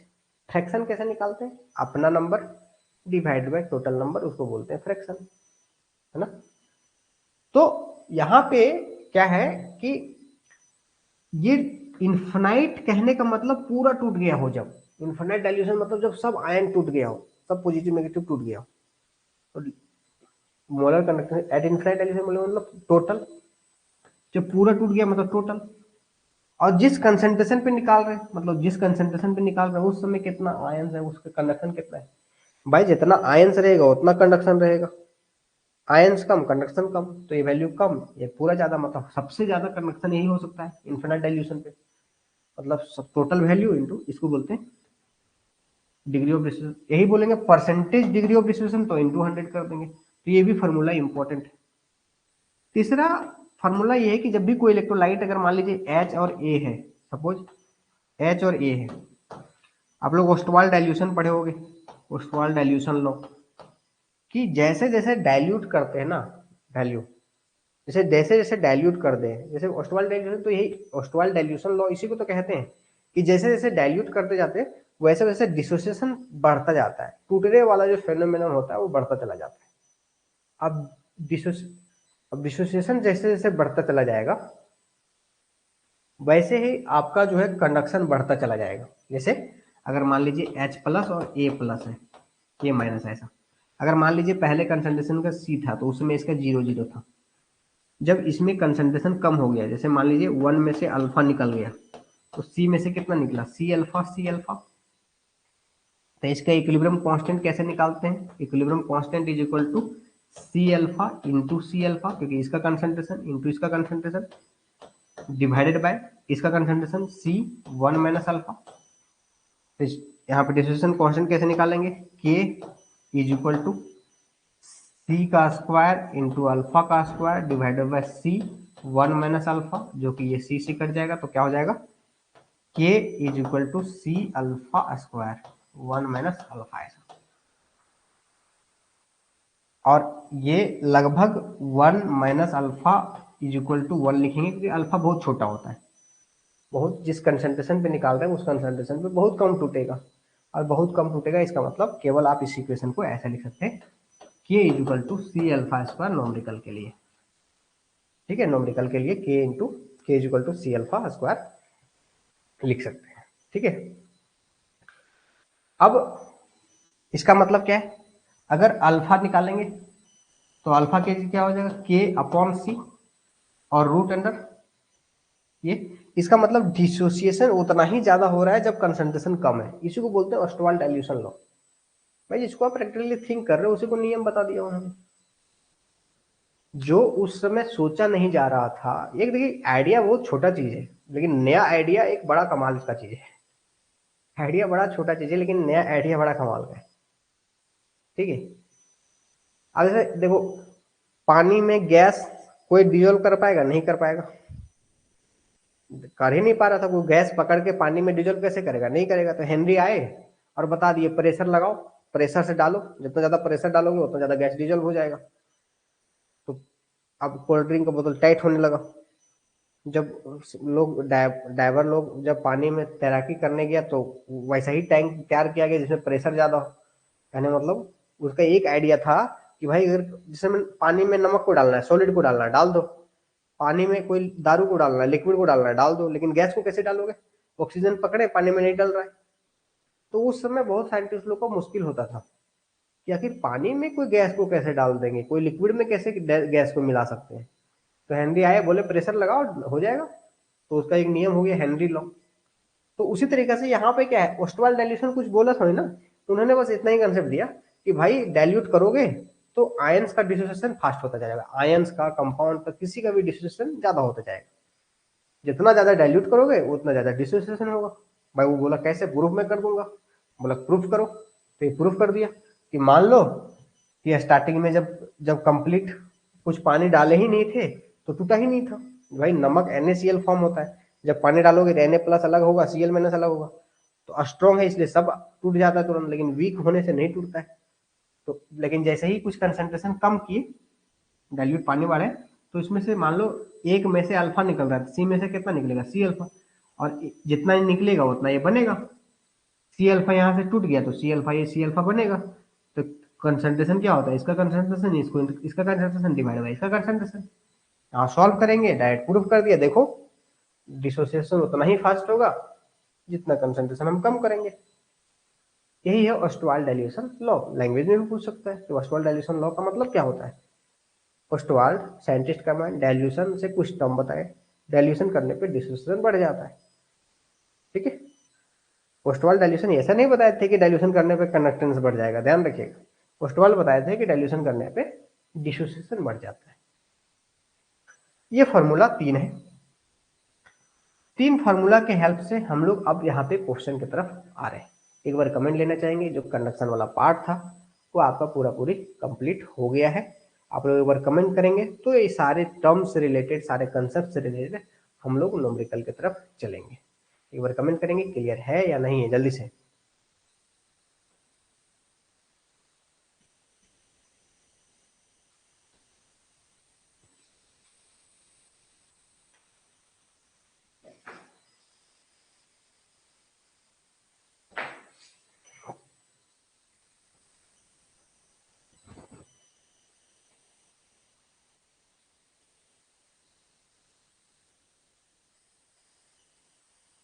चलिए, सभी को समझ में आ गया। इसी तरीके से आराम आराम से क्लास लेंगे। सैटरडे सैटरडे को सोच रहे हैं, लेकिन देखते हैं। सैटरडे सैटरडे को सोच रहे हैं, इसलिए आप लोग तैयार रहिए। पूरा फुल नाइट लेंगे, है ना। सैटरडे मेरा ऑफ होता है, सैटरडे संडे ऑफ होता है। तो सैटरडे लेंगे, रात में जगेंगे तो संडे हम अपना बैलेंस कर सकते हैं। एक ही दिन है, एक ही रात है जहाँ पे पूरा रात टाइम मिलता है। तो सैटरडे को सोच रहे हैं, 3 सैटरडे। तो इस महीने के तक, इस महीने में 2 सैटरडे आ जाएंगे। तो उस 3 सैटरडे में एक बार पूरा फिजिकल, एक बार पूरा इनऑर्गेनिक, एक बार पूरा ऑर्गेनिक इनऑर्गेनिक फिजिकल, 3 रिविजन करवाएंगे। ठीक है, तो उसके लिए रेडी रहिएगा। आप लोग कोशिश कीजिएगा कि ज़्यादा से ज़्यादा चीज़ों को कवर करें। ठीक है, आगे बढ़ते हैं। एक चीज और अगर यहाँ पे, चलिए ठीक है, उसको बाद में बताएंगे। अब आते हैं हम लोग न्यूमेरिकल की तरफ। न्यूमेरिकल से पहले भी अब इस फार्मूला को एक बार फिर से हम बताना चाहेंगे कि इस फार्मूला को एक जगह पे हम लिखें, उसी तरह से जब भी न्यूमेरिकल जा रहे हैं आप कंसेप्ट के साथ इस फार्मूला को सारे आपको याद होना चाहिए। ठीक है, ये फार्मूला जो है आपको याद होना चाहिए सारे, यू यू यू यू याद होना चाहिए, यू यू ऐसे। तो सबसे पहले जब भी न्यूमेरिकल आप पढ़ते हैं, न्यूमेरिकल सॉरी बनाने की कोशिश करते हैं, तो सबसे पहले फार्मूला एक हर चैप्टर का एक एक पेज में रखिए, याद कीजिए। ज़्यादा कोई फार्मूला नहीं है सर, एग्जाम जुलाई में हो जाएगा, हो जाना चाहिए, आपको तो यही उम्मीद है कि चलना है कि हो जाना, आपको तैयार हो जाना है ना। आपके पास एक ही कंट्रोल है जो आप अपने आप को तैयार कर सकते हैं, उसके अलावा कोई कंट्रोल आपके पास नहीं है। ठीक है, आप जितना ये सब सोचिएगा अगर मगर करके आप उतना कमजोर होइएगा। आपको एक ही चीज सोचना है, क्या मैं तैयार हूं, क्या मैं रेडी हो चुका हूं। बस हमें कब कितना जल्दी रेडी करना है, अपने आप को लड़ाई के लिए रेडी करना है।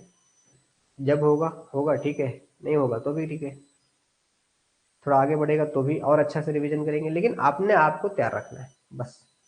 सिर्फ क्वेश्चन अप्रोच करने में दिक्कत आता है, कोई दिक्कत नहीं, हम डिस्कस कर रहे हैं ना आप क्वेश्चन अप्रोच में। देखिए कि जब कंसेप्ट क्लियर हो ना और फार्मूला क्लियर हो तो कंसेप्ट अप्रोच करने में इसलिए दिक्कत होता है क्योंकि थोड़ा सा आपको थोड़ा सा एक ना कुछ डार्क में अपने आप को रखें और उस चीज को समझ में आएगा शायद। ये सारे फार्मूला आपको पता है और आप लोगों को हम लास्ट क्लास में भी बताए थे कि जब भी आप कभी भी आप न्यूमेरिकल जान बनाना चाहते हैं तो गिवन को हमेशा याद रखिए, आस्क को याद रखिए। स्टार्टिंग न्यूमेरिकल जब बनाएंगे तो इस चीज को लिखा कीजिए कि दिया हुआ क्या है और पूछा क्या है, और फिर आप अपना योजना अपना प्लान बनाएंगे कि आखिर जीतना कैसे। भाई आप एक राजा हो, आप एक लीडर हो, सबसे पहले आप देखेंगे कि आपके घर में कौन कौन सा हथियार है और आपको अटैक किसको करना है, और उस अनुसार से आप प्लान तैयार करेंगे तो फिर आप युद्ध को जीतेंगे। आप उतना सारा हिस्ट्री पढ़ते हो ना, हिस्ट्री में देखते हो जिस राजा ने प्लान किया उस राजा ने जीता, जिस राजा ने बिना मतलब कुछ पता बस मारो वाला काम किया वो हारा है लगभग। बहुत कम सेना के साथ बहुत राजा जीता है वो प्लान के साथ। तो आपको बस प्लान करना है और उस प्लान में आपको मदद करेगा कि जो दिया हुआ है वो और जो निकालना है वो क्लियर माइंड में होना चाहिए। पहला आपके सामने दिमाग में निकालना क्या है वो। अब बहुत लोग करते हैं क्वेश्चन पढ़ लिए, दिया क्या हुआ है और निकालना क्या है कंफ्यूज कर रहे हैं, लिख ही नहीं रहे किनारे किनारे। देखिए मेरा कहने का मतलब क्या है, शायद समझ में आ जाएगा। देखिए पहला इस क्वेश्चन में देखिए resistance of one normal solution, मतलब नॉर्मलिटी दिया हुआ है एक नॉर्मल, जो जो दिया हुआ है उसको याद रखिए। ठीक है, और रेजिस्टेंस भी दिया हुआ है, कितना दिया हुआ है 50 ओम दिया हुआ है। अब इक्विवेलेंट कंडक्टेंस निकालना है। इक्विवेलेंट कंडक्टेंस के लिए कप्पा चाहिए इनटू 1000। देखिए निकालना उसका फॉर्मूला हमको पता होना चाहिए, kappa into 1000 upon normality. If the two platinum electrode in solution are, और यहाँ पे लेंथ दिया हुआ है कितना 2.1 सेंटीमीटर, और एरिया भी दिया हुआ है कितना 4.2 सेंटीमीटर स्क्वायर। देखिए जो दिया हुआ उसको रहने दीजिए, जो दिया हुआ उसको साइड में रहने दीजिए। जो निकालना है उसमें क्या आपको लग रहा है, क्या चाहिए आपको, कप्पा चाहिए ना, नॉर्मलिटी मिल गया। जो दिया हुआ उसमें नॉर्मलिटी मिल गया लेकिन कप्पा नहीं मिला है, तो कप्पा ढूंढने चाहिए आप। और कप्पा ढूंढने के लिए आपको फार्मूला आपको पता है, कप्पा इज इक्वल टू 1/रो होता है, और 1/रो कहने का मतलब होता है RA इंटू ऊपर L। ये आपको फॉर्मूला देखिए, कप्पा निकलने गए, कप्पा के लिए हमें ये फार्मूला पता था और ये फार्मूला से ये फार्मूला निकाल लिया। अब इसमें सारा चीज दिया हुआ था, लेंथ दिया हुआ था, एरिया दिया हुआ था, रेडियस दिया हुआ था। देखिए लेंथ दिया हुआ था, एरिया दिया हुआ था, सॉरी रेजिस्टेंस दिया हुआ था, सब पुटअप करके कप्पा निकालेंगे, कप्पा यहाँ पुटअप कर देंगे, आ जाएगा आंसर। क्यों नहीं आएगा आंसर।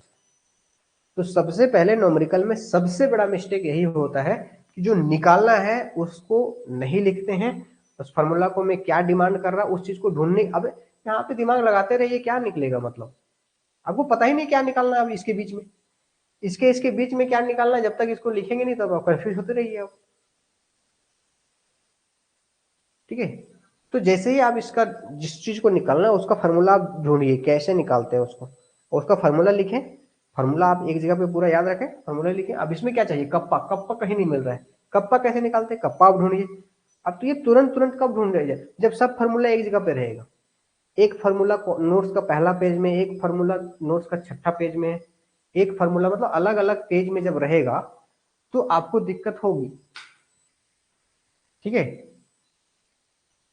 अलग अलग जगह पे रहेगा तो आपको दिक्कत होगा याद करने, इसलिए एक जगह याद रखना बहुत जरूरी है। तो ये आपको फॉर्मूला आ जाएगा, आप न्यूमेरिकल है, आप कैलकुलेशन, कैलकुलेशन में क्या दिक्कत है, 2 हो गया, 100 हो गया, सीधा सीधी कैलकुलेशन है, हो गया आंसर। आगे देखेंगे। फिजिकल एक बहुत आसान टॉपिक है। देखिए, which of the following have maximum molar conductivity, maximum पूछा है मोलर कंडक्टिविटी किसका है, तो भाई इसका पहले इसको जानो, जिसको पूछा है पहले उसको जानो, ठीक है। जिसको पहले पूछा है उसको जानो। मोलर कंडक्टिविटी का फॉर्मूला क्या है, कप्पा अपॉन मोलरिटी इंटू 1000। अब ज्यादा पूछा है तो जिसका ये दोनों रेशियो ज्यादा होगा, ये रेशियो का वैल्यू ज्यादा होगा तो ये ज्यादा होगा, तो निकालो क्या है, कंसंट्रेशन इतना दिया हुआ और स्पेसिफिक कंडक्टिविटी इतना, मतलब इसका रेशियो कितना है, पहला का रेशियो कितना है 2 इंटू 10⁻⁻2 डिवाइडेड बाय कितना 0.08, 0.08 सॉल्व करेंगे तो 2 से 2 कैंसिल हो जाएगा और 2 4 मतलब 1/4 हो जाएगा आंसर। इसमें क्या है, दूसरा दूसरा है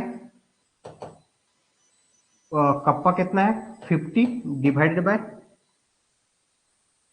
अच्छा इसका रेजिस्टिविटी, अच्छा इसका रेजिस्टिविटी दिया हुआ है 50, यहाँ पे देखिए रेजिस्टिविटी दिया हुआ है मतलब रो दिया हुआ है, कनेक्टिविटी नहीं दिया हुआ है।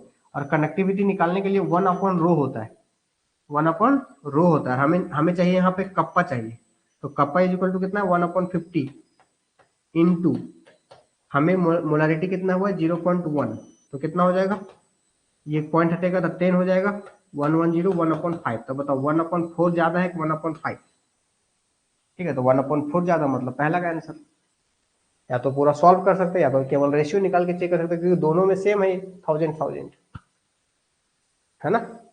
देखिए यहाँ पे इस सब जगह गलतियां करते हैं। देखिए हमें इस चीज को मोलर कंडक्टिविटी निकालने के लिए हमें कप्पा अपॉन मोलरिटी चाहिए था, कप्पा दिया ही नहीं हुआ था, रो दिया हुआ था, तो रो से हमें कप्पा निकालने कैसे, तो 1/रो होता है, हो गया आंसर। पहले दो न्यूमेरिकल के बाद आप लोग से हम कमेंट लेना चाहेंगे। मेरा कहने का मतलब, तात्पर्य, उद्देश्य आपको समझ में आ रहा है, ऐसे नो।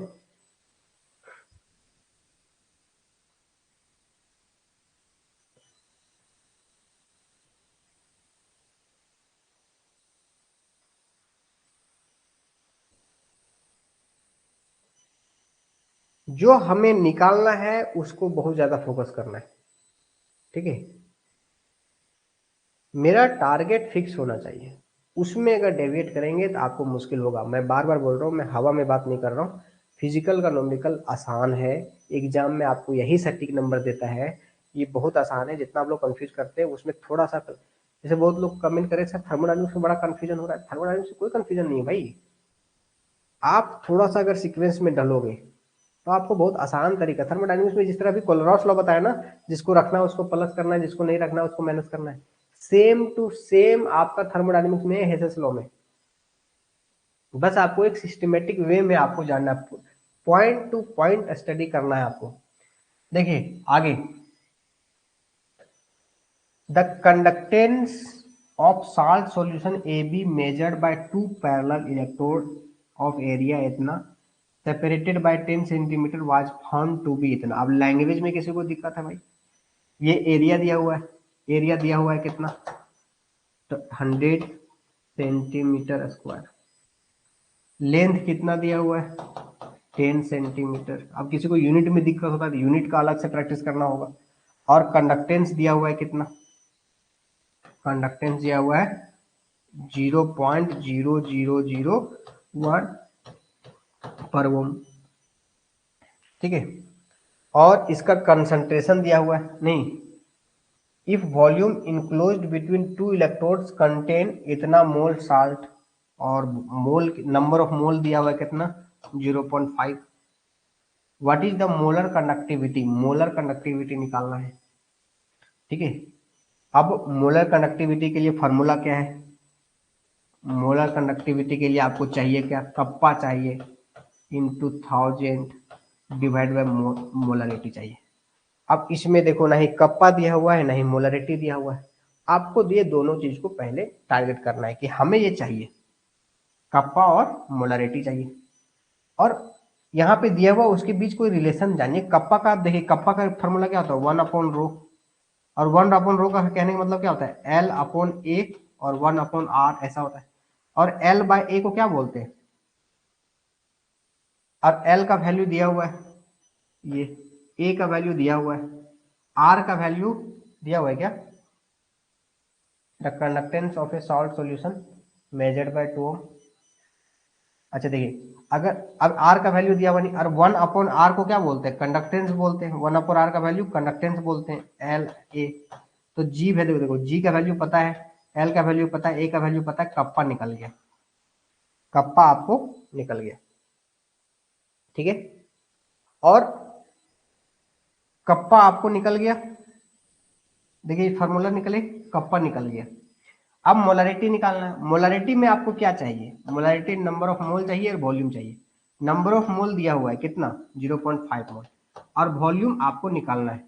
तो 100 centimetre into area into length volume होता है, तो कितना हो जाएगा 1000 सेंटीमीटर क्यूब। अब 1000 सेंटीमीटर को क्या बोलते हैं, 0.5 अपॉन 1 लीटर।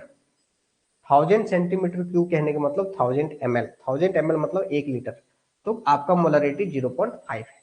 इस तरीके से आप क्वेश्चन सेट करेंगे, सीक्वेंस करेंगे, आपको कॉन्फिडेंट भी आएगा और आपका क्वेश्चन बनेगा भी। इसलिए हमेशा आपको टारगेट करना है जो दिया हुआ है। फिर से देखिए, जो हमें क्वेश्चन में दिया हुआ था एक साइड लिख दिए हम, ठीक है। उसके बाद जो हमें निकालना था उसको हम उसका फार्मूला निकाले, और उसमें देखें हमें क्या क्या पता करना था, कप्पा पता करना था, अब मोलरिटी पता करना था। कप्पा का फार्मूला हम सिंपल सा जो होता है उसको लिखेंगे 1/रो। इसमें कुछ दिया ही नहीं हुआ था, तो थोड़ा सा रो को बढ़ाएंगे, रो को बढ़ाएंगे, रो क्या होता है, तो रो को लिखें। उसके बाद हमको L और A पता चला, तो R पता ही नहीं था। फिर देखेंगे 1/R को कुछ कह सकते हैं क्या, हाँ बोल सकते हैं, GL/A हो जाएगा। अब मेरा ये फॉर्मूला ऐसा निकला जिसमें सब कुछ पता है, तो यहाँ से कप्पा निकल जाएगा।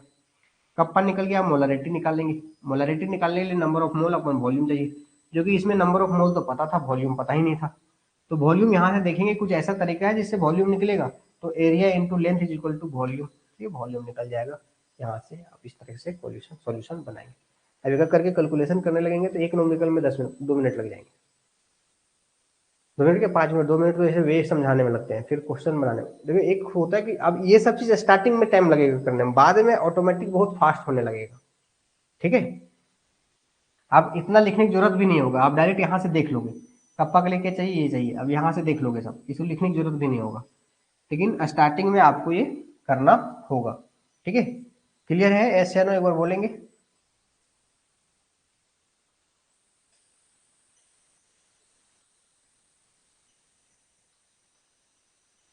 क्लियर है,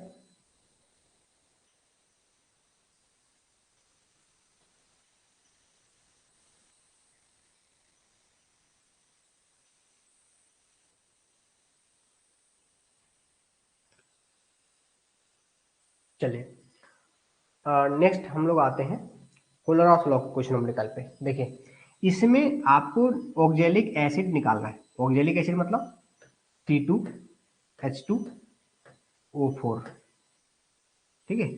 इसका आपको लैम्बडा m निकालना है, और ये दिया हुआ है वैल्यू। देखिए इसमें क्या आपको रखना है, देखिए इसमें आप अगर पूरा देखेंगे, इसमें आपको निकालना है C2O4H2 का निकालना है। तो इसमें आयन से जब देखेंगे तो C2O4 2 माइनस और H प्लस, इस तरह का दो आयन है। तो आपको ये पार्ट रखना है, C2O4 रखना है। देखो C2O4 यहाँ ये मिल रहा है, ये देखो ये C2O4 मिल रहा है, तो ये मिल रहा है, इसको मतलब प्लस में रखेंगे 400 प्लस। और हाइड्रोजन, दो हाइड्रोजन, देखो दो हाइड्रोजन यहाँ मिल रहा है, तो इसको प्लस, प्लस 700 माइनस क्या करेंगे, देखिए इसमें से मेरा नहीं चाहने वाला क्या था, दो सोडियम नहीं रखने वाला था, और उसमें एक SO4 नहीं रखने वाला था। देखो दो सोडियम एक SO4 यहाँ मिल गया, इसको नहीं रखना है। अब इसको नहीं रखना मतलब -450 करना है, तो -450 इज इक्वल टू कितना, 7 4 1100, 1100 में मतलब ये तो कैंसिल हो गया, तो 650 जो होगा कुछ गलती कर रहे हैं क्या?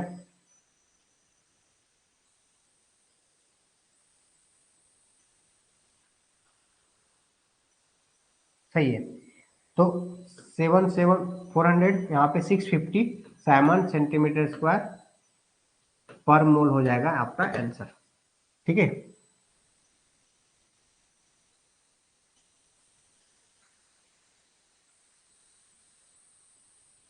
ये थोड़ा सा यहाँ पे गलत सॉल्व हुआ है। ठीक है। तो इस तरीका से हम लोग डायरेक्ट सॉल्व करते हैं कोलरास लॉ से रिलेटेड न्यूमेरिकल। आगे बहुत सारा क्वेश्चन अभी डिस्कस करने वाले हैं, आपको बहुत ज्यादा पैनिक होने की जरूरत नहीं है। ठीक है। ये भी बताएंगे कि ट्रांसपोर्ट नंबर क्या है। देखिए अब आगे देखेंगे। अब देखिए यहाँ पे कंसंट्रेशन बोल रहा है इक्वल वॉल्यूम ऑफ इतना मोलर एंड इतना मोलर, मतलब दो मोलरिटी दिया हुआ है, आर मिक्स टुगेदर, मतलब दोनों को मिला रहे हैं। जब दोनों को मिला रहे हैं ना, तो एक चीज हमेशा चेक कीजिएगा, जब दो चीज मिलाइएगा तो रिएक्शन तो नहीं कर रहा, तो ये दोनों रिएक्शन करेगा ना। देखिए CH3COOH, तो बेसिक बेसिक चीज समझना है आपको। NaOH, तो ये रिएक्शन करेगा क्या बन जाएगा, CH3COONA, ये बन जाएगा प्लस H2, और दोनों सेम मोल है, मतलब ये बनेगा। ये तो रिएक्शन के बाद बचेगा ही नहीं, रिएक्शन के बाद ये भी खत्म हो जाएगा, ये भी खत्म हो जाएगा, बचेगा ये। कितना बचेगा, तो 0.015 मोल है। अगर 0.015 मोल अगर रिएक्शन कर रहा है तो ये भी कितना होगा, 0.015 मोल बनेगा। अब वॉल्यूम कितना है, अगर मान लो 1 लीटर ये है, तो इस जो फाइनल वॉल्यूम होगा, वी फाइनल जो होगा वो कितना होगा, 2 लीटर होगा, और नंबर ऑफ मोल इतना होगा। What would be the molar conductivity, molar conductivity का फॉर्मूला क्या है, मोलर कंडक्टिविटी का फॉर्मूला है kappa into 1000 divide by molarity.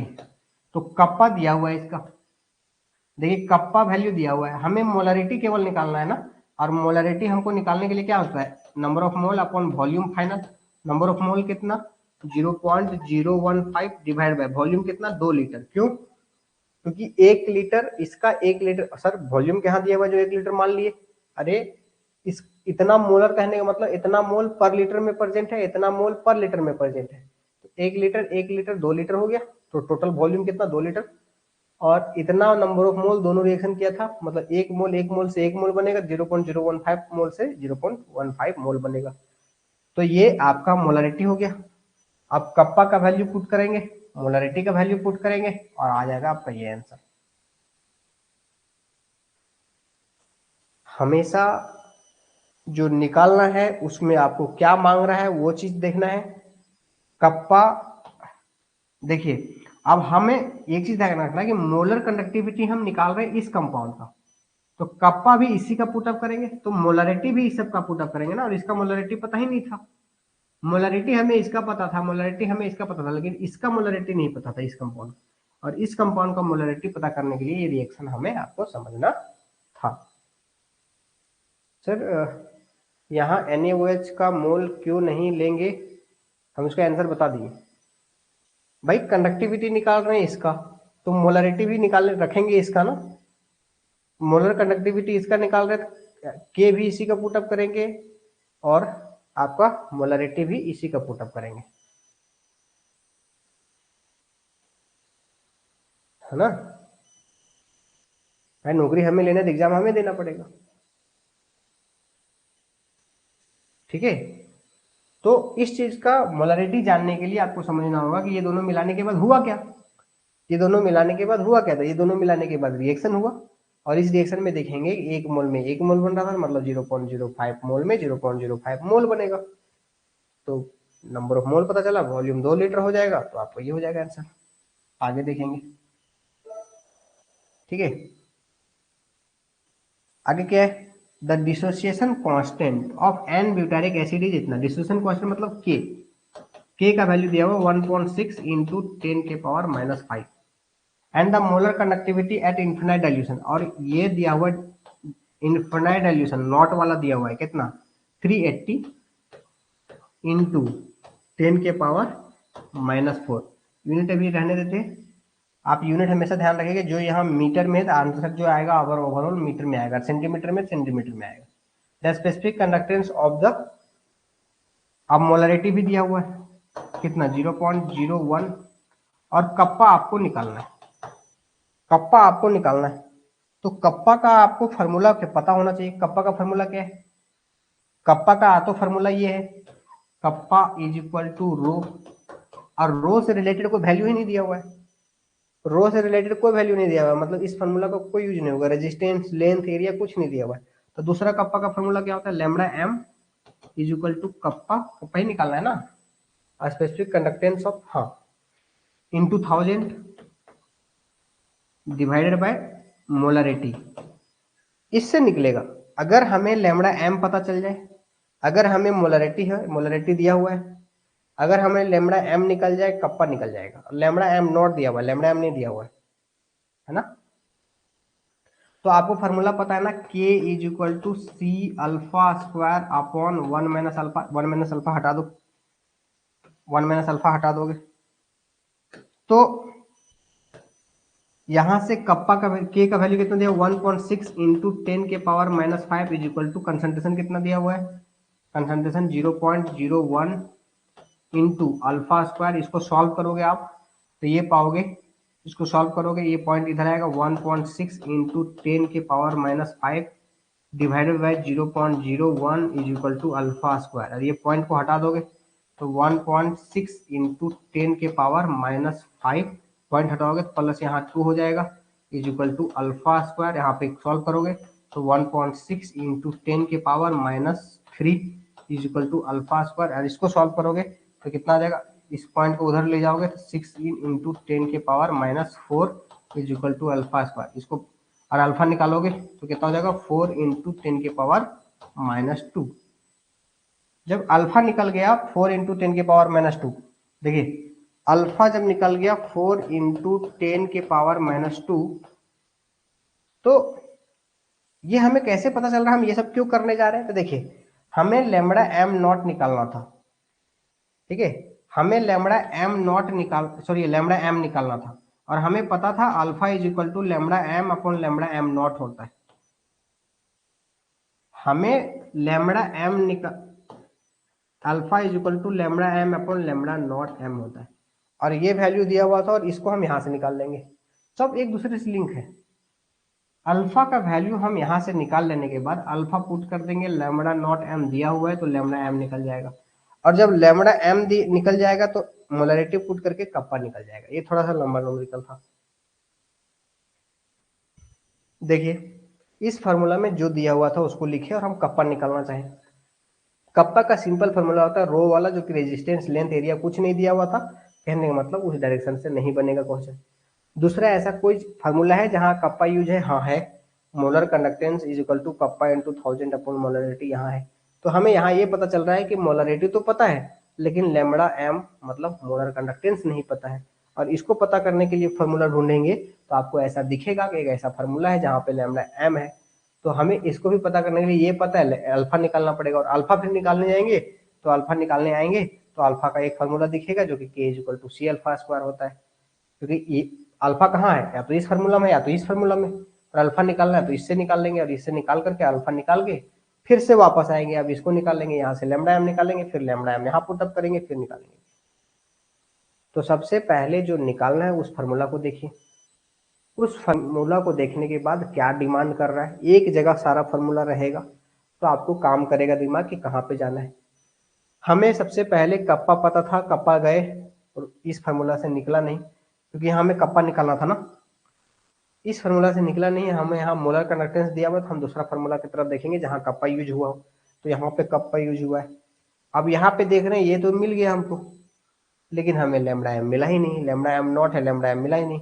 अब लैम्बडा एम देखेंगे और कोई फार्मूला में यूज है क्या, तो हाँ है इस फार्मूला में यूज। अब यहाँ पे देखेंगे अल्फा नहीं मिल रहा है, अब इस अल्फा को ढूंढने जाएंगे तो अल्फा को कहाँ ढूंढने जाएंगे? इसी फार्मूला में मिलेगा अल्फा। इस फार्मूला पे सॉल्व करके अल्फा निकाल करके हम यहाँ पे लैम्बडा एम निकाल लेंगे, लैम्बडा एम निकालने के बाद कप्पा निकाल लेंगे। थोड़ा सा सारा ये लंबा न्यूमेरिकल था जिसमें सारा फार्मूला एक जगह पे यूज हो जा रहा है, ठीक है। और उम्मीद है कि आप हमें तरीका ज्यादा समझाने पे विश्वास रख रहे हैं। क्वेश्चन आप खुद प्रैक्टिस कर सकते हैं, बस ओवरऑल मेरा कोशिश है कि आपको तरीका समझ में आ जाए। क्लियर समझ में आ रहा है? यस या नो एक बार रिप्लाई करेंगे।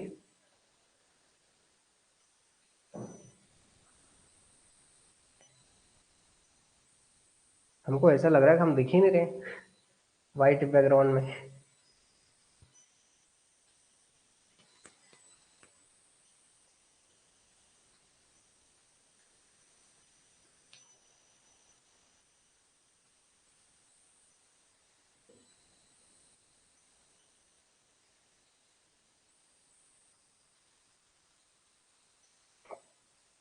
चलिए अब आगे बढ़ते हैं। बिल्कुल, देखिए अब आगे देखिए क्या है क्वेश्चन। क्वेश्चन है the conductivity of saturated solution of इतना इज इतना। कंडक्टिविटी दिया हुआ है, मतलब कप्पा दिया हुआ है 9 इंटू 10 के पावर -6 साइमन पर मीटर। अभी हम यूनिट पे ज्यादा फोकस नहीं कर रहे हैं। And its equivalent conductivity is, और EQ भी दिया हुआ है, कितना दिया हुआ है 10 - 4 इंटू 10 के पावर -4। ऐसा, अरे कोई गलती कर रहे हैं। ये सब करने में ना लगता होगा टाइम लग रहा है, लेकिन स्टार्टिंग में लगता है। जब कुछ प्रैक्टिस हो जाएगा उसके बाद ना ये बहुत आसानी से क्वेश्चन बनने लगता है, कुछ टाइम ही नहीं लगता है।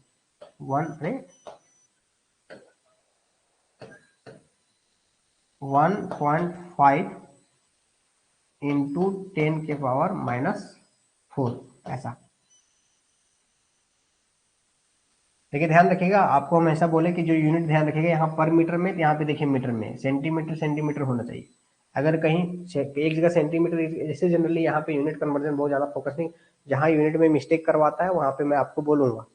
अब बोलेंगे सर आपको कैसे पता कहाँ मिस्टेक करवाता, कहीं भी कर सकता है। अरे बहुत एग्जाम दिए हम भी, ठीक है, तो हमें भी पता है कौन जगह पे कहाँ टर्न कर सकता है, बहुत सारा क्वेश्चन बनाए हम भी। तो यहाँ पे जनरली बहुत ज्यादा यूनिट का खेल इस टाइप का नॉमिकल में नहीं करता, इसलिए यहाँ पे जब बहुत ज्यादा फोकस नहीं कर रहे, बस इतना चीज ध्यान रखना कि मीटर है तो यहाँ भी मीटर होना चाहिए, सेंटीमीटर है तो सेंटीमीटर होना चाहिए। जनरली इतना ही ध्यान रखते हैं, यहाँ पे बहुत ज्यादा यूनिट का ओल झोल नहीं करता है, ठीक है। ये दिया हुआ है और KSP पूछा है। अब सोल्यूबिलिटी प्रोडक्ट पूछ दिया, ये तो थोड़ा सा न्यूमेरिकल का कंसेप्ट डाल दिया, ये तो ज्यादा ओल झोल कर दिया। अब सॉल्युबिलिटी, अब ये थोड़ा सा इक्विलिब्रियम कंसेप्ट डाल दिए, जो कि इस बार न्यूमेरिकल में नहीं आना चाहिए आप लोगों को। इक्विलिब्रियम का कंसेप्ट है, जो कि सॉल्युबिलिटी प्रोडक्ट कहने का मतलब है इसका जो कंसंट्रेशन होगा 3 का स्क्वायर क्यूब इंटू, थोड़ा सा इसको बताते हैं। अच्छा यहाँ पे बताया हुआ है ना, हमें बताया हुआ, देखिए ये जो सॉल्युबिलिटी प्रोडक्ट मतलब KSP, इसका कंसंट्रेशन Ag का कंसंट्रेशन का क्यूब, इसका कंसंट्रेशन PO4, हमें ये निकालना है ना, तो इसको पहले जानना पड़ेगा, जिसको निकालना है उसी को पढ़ो। उसको ढूंढते ढूंढते पीछे तक आओगे और पीछे फिर निकालते निकालते आगे तक जाओगे, तो हमें इसको निकालना है, जिसको पढ़ना पड़ेगा। PO4 3 माइनस का कंसंट्रेशन, अब इसका कंसंट्रेशन कितना है 3s, क्योंकि सॉल्युबिलिटी मतलब अगर मान लो s मोल डिजोल्व हुआ तो ये 3s मोल निकला, और ये s मोल हुआ, तो इसका मतलब 3s का पावर क्यूब, और इसका कंसंट्रेशन कितना है s। देखो ध्यान से, फिर अगर ये 1 मोल डिजोल्व होगा तो ये 3 मोल बनेगा और ये 1 मोल बनेगा, तो अगर ये s मोल डिजोल्व हुआ मतलब इसका कंसंट्रेशन 3 और इसका कंसंट्रेशन s, तो कितना हो जाएगा 9 × 27, 27 s के पावर 4। अब हमें सॉल्युबिलिटी निकालना है। देखो सॉल्युबिलिटी प्रोडक्ट निकालने के लिए हमें सॉल्युबिलिटी पता होगा तो निकल जाएगा, और सॉल्युबिलिटी हमें निकालना है। भाई सॉल्युबिलिटी मतलब कंसंट्रेशन बोल सकते हैं, मोलरिटी बोल सकते हैं, नॉर्मलिटी बोल सकते हैं, है ना। देखिए अब हमको ये निकलेगा तब ये निकलेगा, तो सॉल्युबिलिटी का एक टाइप है मोलारिटी, या तो नॉर्मलिटी, या तो परसेंटेज कंसंट्रेशन, कुछ भी। अब इसमें से जो भी निकलेगा वही सॉल्युबिलिटी का यूनिट होगा, है ना। तो यहाँ हमें क्या दिया हुआ है, इक्विवेलेंट कंडक्टेंस दिया हुआ है, नॉर्मलिटी निकल सकता है आसानी से, तो यहाँ पे हम नॉर्मलिटी निकाल लेंगे, देखिए, और यहाँ से हम नॉर्मलिटी ये निकाल लिए, नॉर्मलिटी मतलब ये सॉल्युबिलिटी हो गया, ठीक है।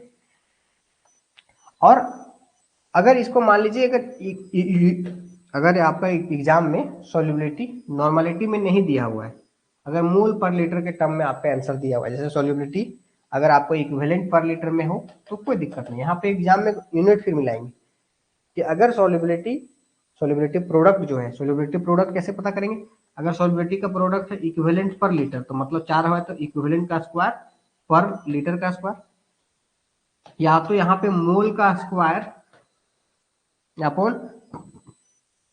पर लीटर का स्क्वायर है। इसका मतलब ये सॉल्युबिलिटी मोल में लिया गया है, मोल में। तो जब नॉर्मलिटी निकल गया, तो मोलरिटी में बदलो। तो नॉर्मलिटी इज इक्वल टू क्या होता है, एन फैक्टर इंटू मोलरिटी। तो नॉर्मलिटी कितना दिया हुआ है, 6.6 इंटू 10⁻⁻5। एन फैक्टर किसका दिया हुआ, कंपाउंड क्या है, एन फैक्टर देखो एक साल्ट है, एन फैक्टर कितना हुआ है, Ag3PO4। या तो टोटल नेगेटिव ले लो या तो टोटल पॉजिटिव ले लो। 3 है तो एन फैक्टर 3 इंटू मोलरिटी, तो मोलरिटी निकल जाएगा 3 दूना 6, तो 2 हो जाएगा। 2 इंटू 10⁻⁻5 ये हो जाएगा मोलरिटी। अब मोलरिटी 27 इंटू मोलरिटी यहाँ पे पुट करेंगे 2 इंटू 10⁻⁻5 का पावर 4। अब इसको सॉल्व करते रहिए, आंसर आ जाएगा आंसर। फिर से देखिए, हमें जो दिया हुआ था, कप्पा दिया हुआ था, लैम्ब्डा इक्यू दिया हुआ था और केएसपी निकालना था। जो निकालना उसको जानिए आप, उसको जानते जानते आप सब पहुंच जाएंगे आंसर तक। इसको जानने के लिए हमें इक्वेशन लिखना था, केएसपी होता क्या है। तो केएसपी इक्वेशन लिखने के बाद हमें पता चला कि ये केएसपी बराबर होता है 27 S के पावर 4, मतलब सोल्युबिलिटी के पावर 4। तो हमें सोल्युबिलिटी निकालना था। सोल्युबिलिटी कहने का मतलब या तो नॉर्मलिटी या तो मोलरिटी, यूनिट के टर्म में देखेंगे। जनरली मोलरिटी के टर्म में ज्यादा रिप्रेजेंट किया जाता है, ग्राम पर लीटर में भी करते हैं। तो अब हमें नॉर्मलिटी या मोलरिटी ढूंढना है, तो नॉर्मलिटी ढूंढेंगे तो नॉर्मलिटी यहाँ से आसानी से निकल जाएगा, नॉर्मलिटी निकल गया। अब हमें अगर मान लो मोलरिटी यहाँ पे वैल्यू पुट करना है तो मोलरिटी निकाल के पुट करेंगे, अगर नॉर्मलिटी में पुट करना है तो नॉर्मलिटी में पुट करेंगे। सीधी सी बात है, आपको जस्ट ऑपोजिट चल रहा है, जो कि यही गलती करते हैं, है ना।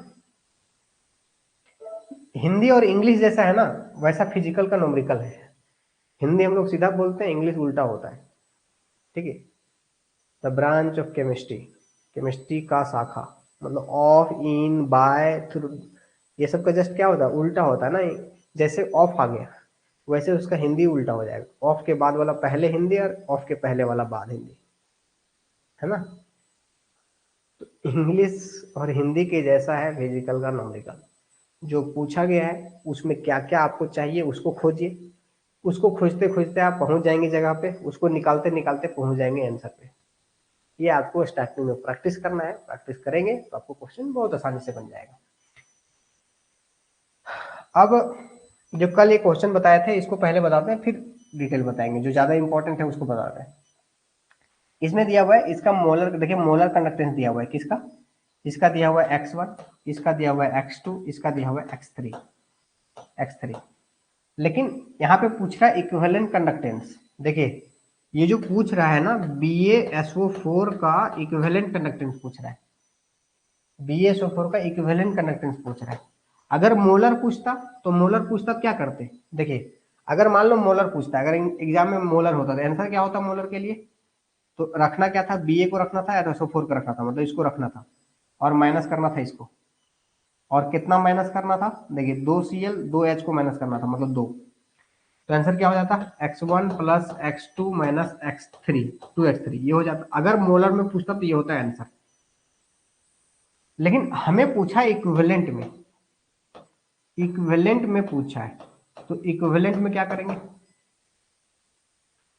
इसका मोलर इसका इक्विवेलेंट। अब इसका इक्विवेलेंट पता नहीं, सबको इक्विवेलेंट में बदलो, ये मोलर में दिया हुआ इसको इक्विवेलेंट में बदलो। तो मोलर का इक्विवेलेंट में बदलने के तरीका क्या है, molar divided by n factor 2, molar divided by n factor कितना है, एन फैक्टर 2। देखिए molar divided by n factor HCl का एन फैक्टर 1, तो ये हो जाएगा फॉर्मूला। तो क्या हो जाएगा, x1/2 plus x2/2 minus x3/1। इसको सॉल्व करेंगे तो आपका आ जाएगा ये वाला आंसर, जो कि लास्ट क्लास में यहाँ थोड़ा सा फंस रहे थे, ठीक है। अगर मोलर दिया हुआ है तो मोलर में पुट करेंगे, इक्विवेलेंट दिया हुआ है तो इक्विवेलेंट निकालने के पुट कर, इक्विवेलेंट दिया हुआ है पहले मोलर को इक्विवेलेंट में कन्वर्ट करना पड़ेगा, इक्विवेलेंट में कन्वर्ट करेंगे तब जाके पुट करेंगे, तब आ जाएगा आपका आंसर।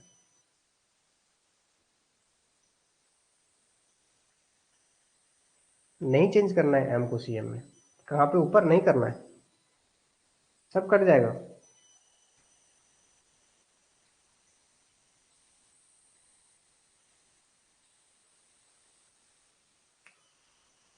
कहाँ पे बोल रहा था आप?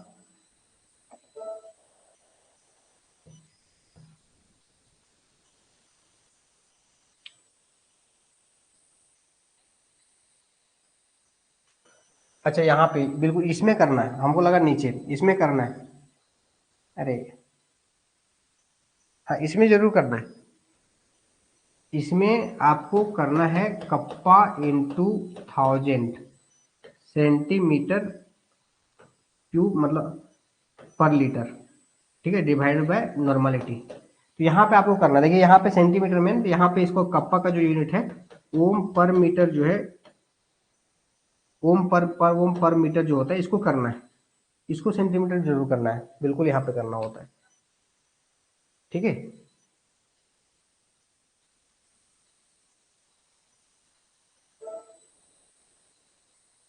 आगे अब यहाँ पे सॉल्व करेंगे, सारा क्वेश्चन आपको आसानी से बन जाएगा, और एक बार ट्राई करेंगे तो आप लोगों को बन जाना चाहिए। तो इस तरह से जितना भी कंडक्शन वाला पार्ट था वो आपका कंप्लीट हुआ। यहाँ तक कंसेप्ट क्लियर है, एक बार कोशिश करेंगे सारा क्वेश्चन बनाने का, सिंपल नॉमेरिकल है। और अगर कंसेप्ट क्लियर है तो आप लोग एक बार कमेंट करेंगे, उसके अकॉर्डिंग हम आगे बढ़ेंगे, ठीक है। जल्दी से कमेंट करेंगे।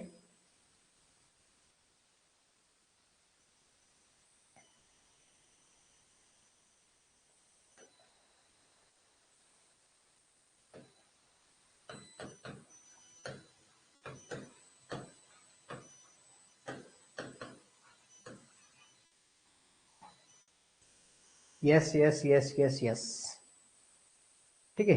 चलिए अब हम लोग बढ़ते हैं आगे इलेक्ट्रोड पोटेंशियल की तरफ, गैल्वेनिक सेल की तरफ, ठीक है।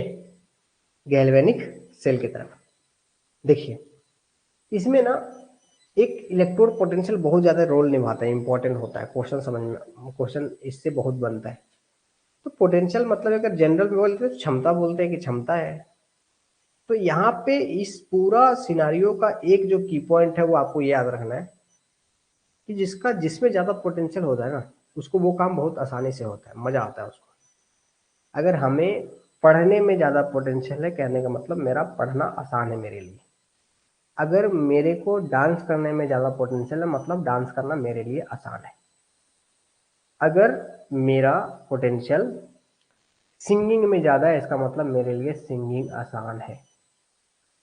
मतलब जो भी पोटेंशियल ज्यादा है वो काम मेरे लिए आसान है, दैट्स सिंपल, ठीक है।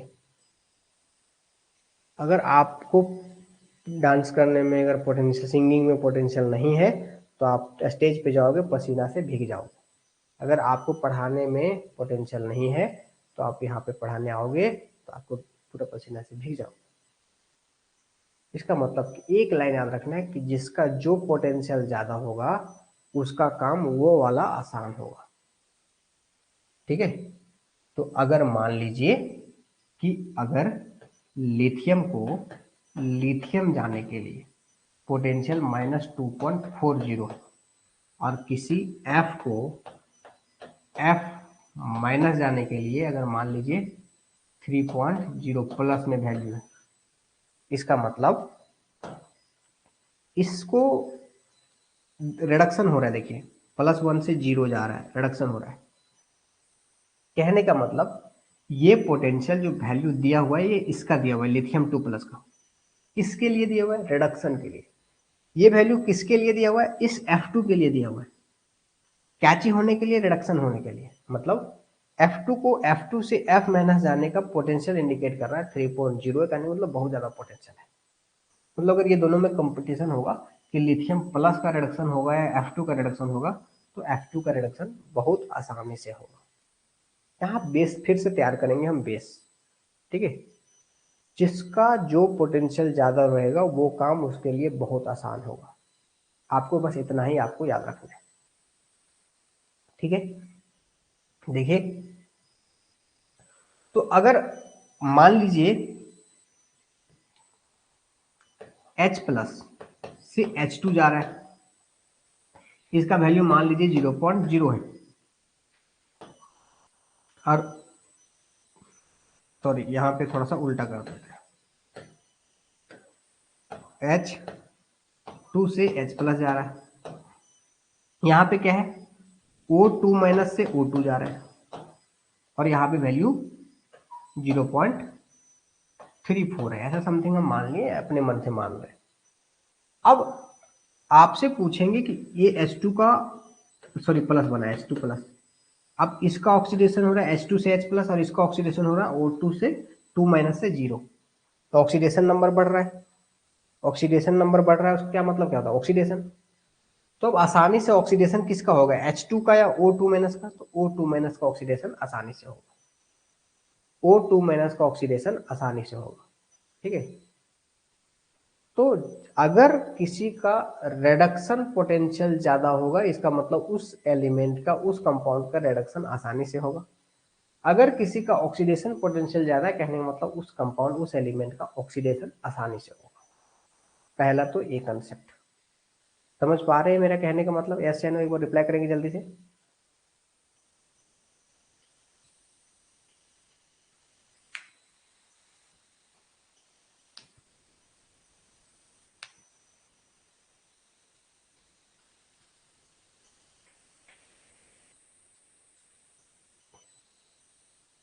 चलिए, तो अगर खुद में ऑक्सीडेशन या रिडक्शन हो रहा है, इसका मतलब क्या है, तो इसका वहां पे यूज करेंगे टू गेट ऑक्सीडाइज्ड या टू गेट रिड्यूस्ड की बात कर रहे हैं।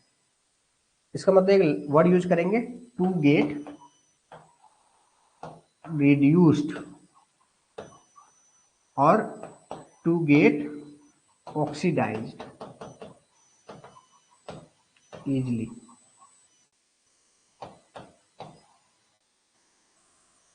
EASILY स्पेलिंग देख लीजिएगा, मतलब reduction potential, high reduction potential, high reduction potential,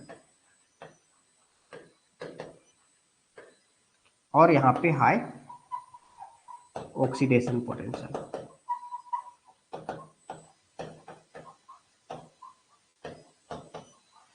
अगर किसी का रिडक्शन पोटेंशियल ज्यादा है, कहने का मतलब टू गेट ऑक्सीडाइज्ड इजली, मतलब खुद का जो ऑक्सीडेशन सॉरी खुद का जो रिडक्शन होगा, अगर रिडक्शन पोटेंशियल ज्यादा है, कहने का मतलब जो खुद का रिडक्शन है वो आसानी से होगा।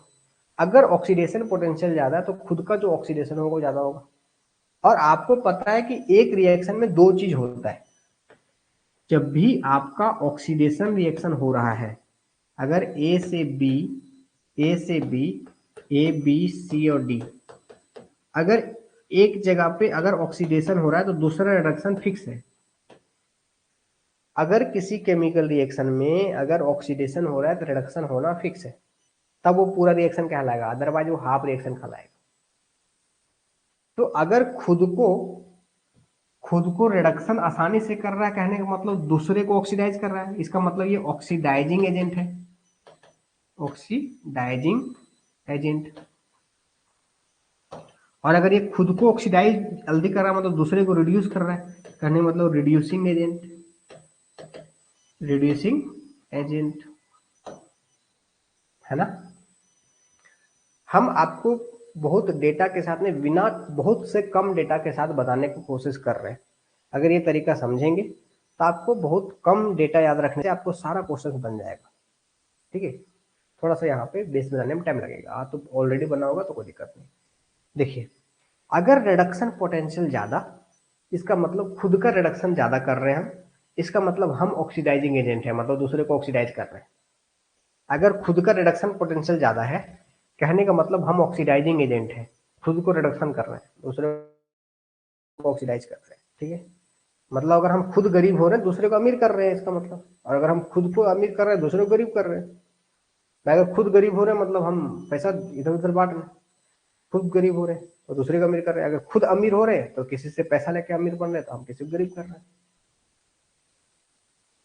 तो अगर ऑक्सीडेशन पोटेंशियल जाता है, कहने का मतलब खुद ऑक्सीडेशन कर रहे हैं, मतलब हम रिड्यूसिंग एजेंट, हम क्या है, रिड्यूसिंग एजेंट। ये आपको याद रखना है, सिस्टमेटिक, इसमें आपको कोई कंफ्यूजन नहीं होना चाहिए। ठीक है, आप अगर मान लीजिए और क्या समझना है, जैसे मान लीजिए कि Zn है और ये Zn 2 प्लस है और इसका वैल्यू दिया हुआ है, मतलब मान लीजिए E का वैल्यू दिया हुआ है क्या, 0.34 वोल्ट ऐसा। ठीक है, ऐसा बोल दिया हुआ है। अब इसका मतलब क्या समझेंगे आप, ये क्या है इसका मतलब? इसका मतलब ये है, ये जो पोटेंशियल दिया हुआ है, ये पोटेंशियल दिया हुआ है, ये इसका दिया हुआ है। कभी भी ध्यान रखिएगा, जो भी पोटेंशियल वैल्यू दिया रहता है, जो चलने वाला होता है उसका होता है, जहां चल के जाता है उसका नहीं होता है। ठीक है, जैसे मैं अगर कोई एग्जाम निकालता हूं, मैं कल जाकर के अगर मैं कोई एग्जाम क्रैक करता हूं, मैं कोई अगर नौकरी करता हूं, तो मेरा आज का पोटेंशियल काम आएगा। मतलब जो एग्जाम के पहले जो पोटेंशियल था, एग्जाम में जो मेरा पोटेंशियल था वो काम आएगा। ठीक है, हम टीचर बन के कितना पढ़ा रहे हैं, क्या कर रहे हैं, वो पोटेंशियल से हम टीचर नहीं बने थे। एग्जाम निकाले थे, वो पहले मेहनत जो पोटेंशियल था, वो पोटेंशियल की वजह से हम वहां गए, और वहां गए उसके बाद पढ़ाए। अरे वो, इसका मतलब ये जो पोटेंशियल दिया हुआ है, इसका दिया हुआ है, और किस लिए दिया हुआ है? यहां से यहां जाने के लिए दिया हुआ है। मतलब ये पोटेंशियल जिंक का Zn से Zn2 प्लस जाने का इंडिकेट करता है। मतलब ये जिंक का ऑक्सीडेशन पोटेंशियल है, इसको इस तरह रिप्रेजेंट करते हैं। ई Zn का है, कहां से गया? Zn से Zn2 प्लस जाने के लिए पोटेंशियल कितना है? 0.34 वोल्ट है। ठीक है, अब अगर मान लीजिए, अगर यही चीज को हम उल्टा कर दें, Zn2 प्लस का Zn कर दें, तो इसका पोटेंशियल क्या हो जाएगा? इसका पोटेंशियल हो जाएगा -0.34, उल्टा हो जाएगा। ठीक है भाई, आपको अभी कितना क्षमता है अभी एग्जाम निकाल के सरकारी टीचर बनने का? बहुत ज्यादा। लेकिन टीचर बन जाने के बाद उल्टा आने का सोचो कैसा होगा। छोड़ बोलेगा नौकरी छोड़ दो, मजा आ जाएगा, छूट जाएगा। अरे पोटेंशियल जीरो, नेगेटिव हो जाएगा। ठीक है, अगर कहीं इस पता चल गया ना कि आपको डिसमिस किया जा रहा है, नौकरी से हटा दिया जा रहा है, ठीक है ये नेगेटिव पोटेंशियल है। अगर पहले पॉजिटिव है तो नेगेटिव, पहले नेगेटिव है तो पॉजिटिव, मतलब जस्ट उल्टा हो जाएगा। कहने का मतलब है, अब ये पोटेंशियल Zn2 प्लस के लिए, कहां से? यहां से यहां जाने के लिए। कहने का मतलब ये रिडक्शन पोटेंशियल है। ई Zn2 प्लस से Zn जाने के लिए पोटेंशियल 0.34 है ना, मतलब Zn2 प्लस का रिडक्शन पोटेंशियल है। तो ओवरऑल अगर इक्वेशन चेंज करते हैं तो ये पोटेंशियल वैल्यू माइनस हो जाता है, लेकिन ये पोटेंशियल वैल्यू भी अलग अलग चीज का हो जाता है। ये पोटेंशियल ये जिंक का था, यहां से यहां जाने के लिए, ये रिएक्शन चेंज करने पे ये माइनस तो हो गया, लेकिन ये पोटेंशियल किसी दूसरे का हो गया, Zn2 प्लस का हो गया। कहने का मतलब मेरा पोटेंशियल मैं ही हूं तो मैं ही, लेकिन मैं दो अलग अलग कंडीशन में हूं, एक नौकरी से पहले और एक नौकरी के बाद। मेरा पोटेंशियल दोनों अलग अलग रहेगा, और अलग अलग काम के लिए अलग अलग रहेगा। देखो दोनों जिंक है, लेकिन इस जिंक का पोटेंशियल यहां से यहां जाने के लिए ये है, लेकिन यही जिंक है, लेकिन ये जिंक अलग फॉर्म में, इसको यहां से यहां जाने के लिए ये है। सिंपल सा फॉर्म। ठीक है, यहां पे मेरा ये समझाने का मतलब ये है कि आप इस वैल्यू को समझे। इसका मतलब क्या है? ये Zn से Zn2 प्लस जाने के लिए, और ये Zn2 प्लस से Zn जाने के लिए। इसका मतलब हम क्या समझाना चाह रहे हैं, इसको समझिए। अगर मान लीजिए कि एक इक्वेशन दिया हुआ है ऐसा, Zn2 प्लस, और इसका वैल्यू दिया हुआ है 0.3034, ठीक है, और Cu दिया हुआ है, और Cu2 प्लस, और मतलब एक इसको थोड़ा सा मैनेज कर दे, ये अपने से वैल्यू ले रहे हैं, एग्जैक्ट वैल्यू नहीं है। 0.77, ठीक है, 7 समथिंग ये है सपोर्ट। ठीक है, और यहाँ पे 0.34 ऐसा है, सपोज ऐसा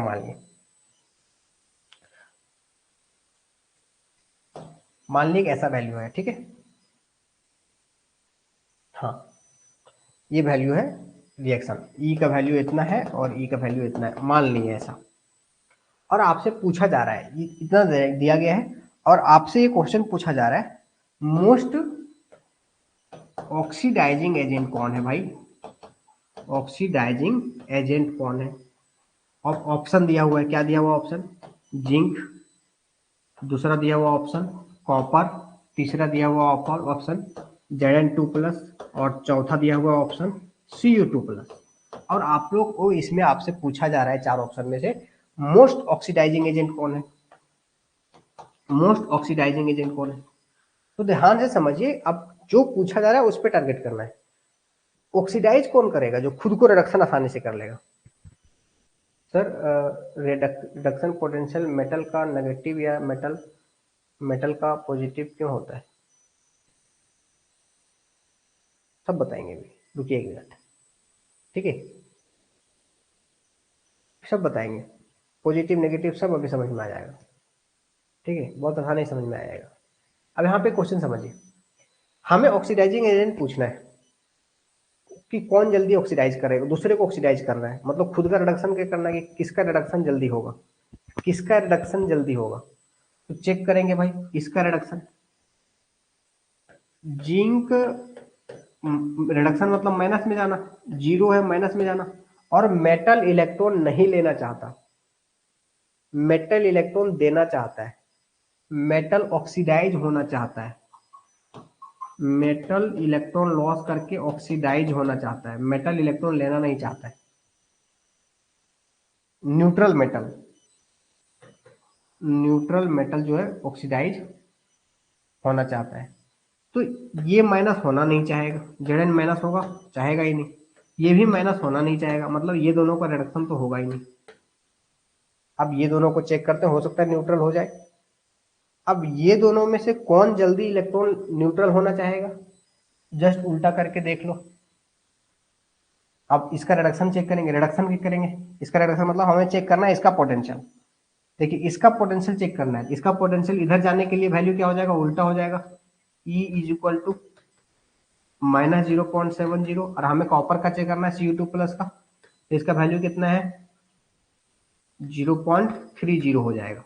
मतलब कॉपर का रिडक्शन होने के लिए प्लस में वैल्यू है और जिंक का रिडक्शन होने के लिए माइनस में वैल्यू है, मतलब सबसे आसानी से रिडक्शन इसका होगा, मतलब सबसे ऑक्सीडाइजिंग एजेंट अच्छा Cu2+ होगा। देखिए क्वेश्चन इस तरह का दिया रहेगा, आपको चार ऑप्शन दिया हुआ है, आप क्वेश्चन का टारगेट पकड़िए कि टारगेट क्या है। टारगेट में आपका ये है कि कौन सा है आपका अच्छा ऑक्सीडाइजिंग एजेंट, मतलब खुद का रिडक्शन चेक करना है। चारों ऑप्शन में रिडक्शन चेक करेंगे, जिंक का रिडक्शन होने से क्या होगा, माइनस में जाएगा, कॉपर का रिडक्शन होने से माइनस में जाएगा, ये दोनों को रिडक्शन देख लिए माइनस माइनस में जा रहा है, मतलब होना नहीं चाहेगा। ये दोनों को चेक करेंगे, हम इसलिए ऊपर बताना चाह रहे थे कि जो भी पोटेंशियल लिखा रहता है ना, ये पोटेंशियल ये इधर वाला साइड का लिखा रहता है, मतलब जिसका जा रहे हैं, जहां से जा रहे हैं, जहां से जा रहे हैं, तो ये पोटेंशियल जो लिखा हुआ है ये इसका है, लेकिन हमें निकालना इसका है, तो इसको यहां से यहां जाने के लिए पोटेंशियल उल्टा कर देंगे, -0.74, इसका यहां से यहां जाने के लिए पोटेंशियल 0.30। इस तरह से गलतियां कम होगा आपको। इसका मतलब कॉपर 2+ से रिडक्शन होने का पोटेंशियल ज्यादा वैल्यू है, देखो ये माइनस है ये ज्यादा है, इसका मतलब क्या है, आपका वैल्यू ये ज्यादा है, मतलब ये ऑक्सीडाइजिंग एजेंट है। इस चारों में से अगर हम पूछेंगे क्या, सपोज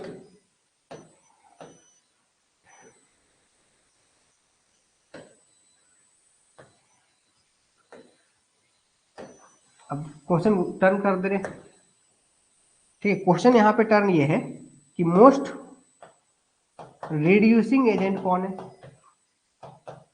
रिड्यूसिंग एजेंट कौन है, तो खुद का ऑक्सीडेशन चेक करना है, खुद का ऑक्सीडेशन, खुद का ऑक्सीडेशन चेक करना है। खुद का ऑक्सीडेशन चेक करने के लिए सबको देखेंगे, चलो इसका ऑक्सीडेशन देख रहे हैं, जिंक का ऑक्सीडेशन जा रहा है तो 0.70, कॉपर का ऑक्सीडेशन जा रहा है तो माइनस में 0.34, और इसका ऑक्सीडेशन मतलब और प्लस बनना, Zn3+ बनना, और प्लस से और इलेक्ट्रॉन निकालना मुश्किल है ना न्यू इसके कंपेरिजन में। और अगर इसका भी वैल्यू, इसका भी ऑक्सीडेशन कहीं नहीं दिया हुआ है, Zn2+ का और प्लस बनाना नहीं दिया हुआ है, Cu से Cu3+ और नहीं दिया हुआ है, इसका मतलब ये दोनों नहीं लेना है, इसका कोई मतलब नहीं बनता, बहुत ज्यादा प्लस और इलेक्ट्रॉन निकालना मुश्किल है, मतलब यही आसान है दोनों। अब ये दोनों कंपेयर करेंगे, अच्छा से ऑक्सीडेशन किसका हो रहा है, जिंक का हो रहा है, मतलब जिंक हो जाएगा answer.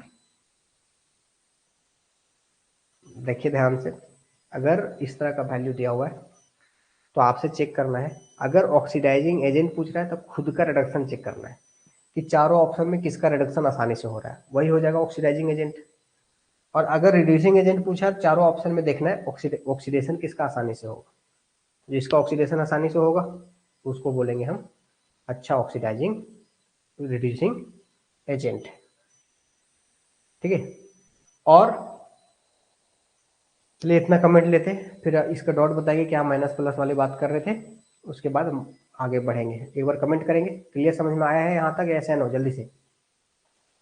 Sir reduction potential metal का नेगेटिव और नॉन मेटल का पॉजिटिव क्यों होता है? चलो ठीक है बताता हूँ मैं। ऐसा सबके केस में ऐसा नहीं होता है, लेकिन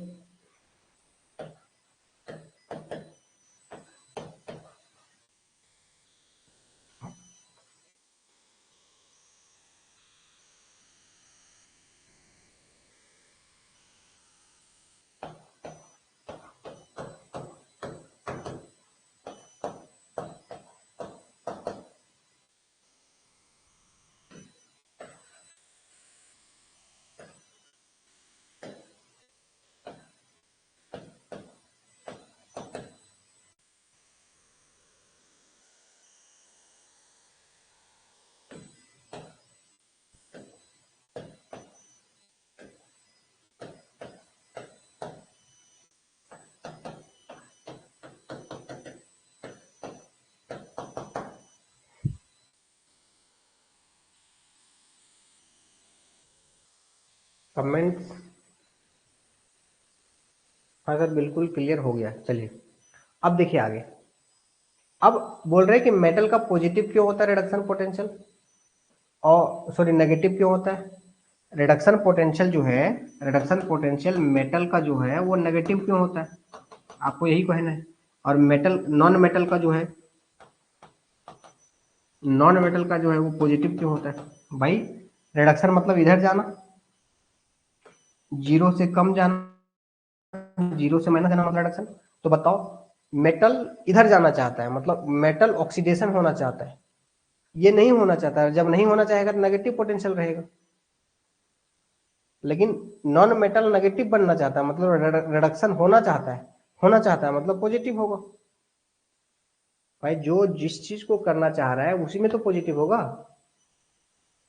हाँ अभी बताएंगे, हाइड्रोजन से ऊपर वाला सारा चीज बताएंगे, उसके लिए क्यों पैनिक कर रहे हैं। अभी बेस तैयार होने दीजिए ना सबका। ठीक है। जो मेन जो की पॉइंट है अगर वो याद हो जाएगा उसके बाद सब बताएंगे। कालू नाथ का महंगा आलू जरा फीका सा पकता है, कुछ आगे और होगी पिटाई, इसी से सारा क्वेश्चन बनेगा। लेकिन हम कंफ्यूज नहीं करना चाह रहे ना, जो बेस है उसको याद रखना है। मैं बार बार बोल रहा हूँ कि पोटेंशियल ज्यादा कहने का मतलब वो काम आसान, पोटेंशियल ज्यादा कहने का मतलब वो काम आसान। अगर मेरा रिडक्शन पोटेंशियल ज्यादा है, मेरा रिडक्शन आसान, मेरा ऑक्सीडेशन पोटेंशियल ज्यादा है तब मेरा ऑक्सीडेशन आसान। और मैं खुद को अगर रिडक्शन कर रहा हूँ मतलब मैं दूसरे को ऑक्सीडाइज करूंगा, मैं अगर खुद को ऑक्सीडेशन कर रहा हूँ मतलब दूसरे को रिड्यूस करूंगा। ठीक है।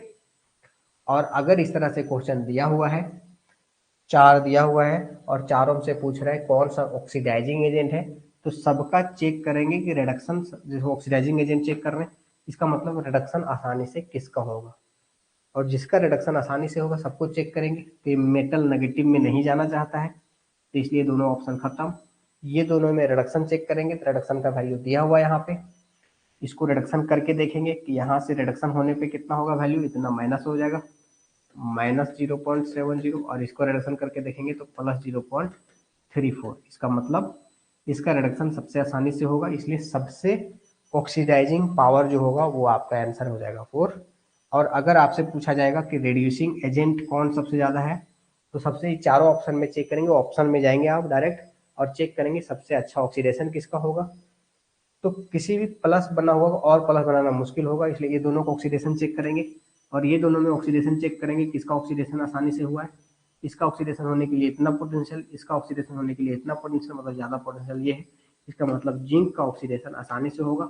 और इसका अगर ऑक्सीडेशन आसानी से होगा तो रिड्यूसिंग एजेंट अच्छा होगा। जो एजेंट पूछा है उसका उल्टा चेक करने जाना है। अगर रिड्यूसिंग एजेंट पूछा है तो ऑक्सीडेशन चेक करो किसका फास्ट हो रहा है, अगर ऑक्सीडाइजिंग रिड्यूसिंग एजेंट पूछ रहा है तो ऑक्सीडेशन चेक करो, और अगर रिड्यूसिंग ऑक्सीडाइजिंग एजेंट पूछ रहा है तो रिडक्शन चेक करो, चारों ऑप्शन में किसका रिडक्शन फास्ट हुआ है। ये आप अप्रोच रखेंगे तो नेक्स्ट क्लास में हम लोग आगे डिस्कस करेंगे। थोड़ा धीरे धीरे इलेक्ट्रोकेमिस्ट्री की बात कर रहे हैं क्योंकि बहुत लोग बोल रहे थे बहुत सारा कंफ्यूजन होता है, इसलिए मैं धीरे धीरे पढ़ा रहा हूँ। ये ऐसे फितरत नहीं है मेरा धीरे धीरे पढ़ाना, फितरत तो थोड़ा सा फास्ट ही है, लेकिन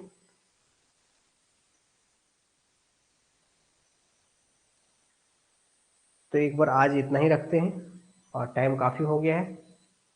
और नेक्स्ट क्लास में हम लोग आगे बढ़ेंगे। नेक्स्ट क्लास मतलब कल नहीं होगा, परसों होगा, ठीक है। अगर कल भी हो सकता है, कल भी ले सकते हैं, आप लोग को मैसेज कर देंगे, ठीक है।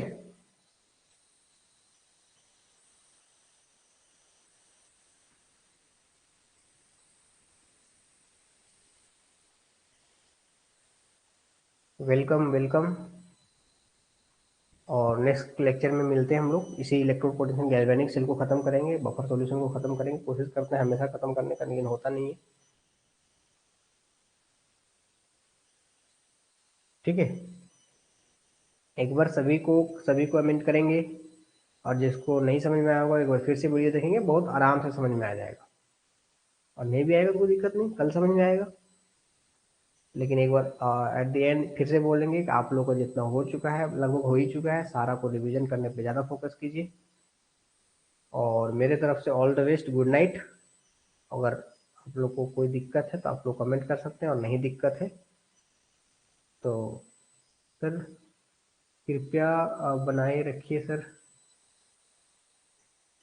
बिल्कुल मेरे तरफ से जितना आप डिमांड करते हैं, कोशिश करते हैं वो चीज़ पूरा करने का, मेरे तरफ से हमेशा सहयोग कृपया है, आप बिल्कुल निकालेंगे।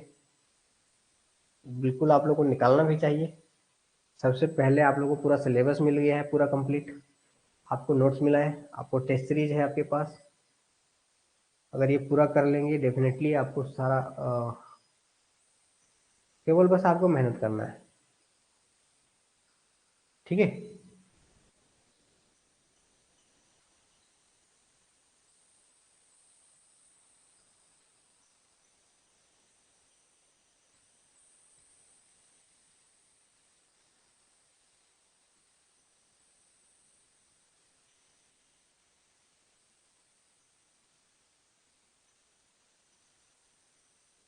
Okay, thank you.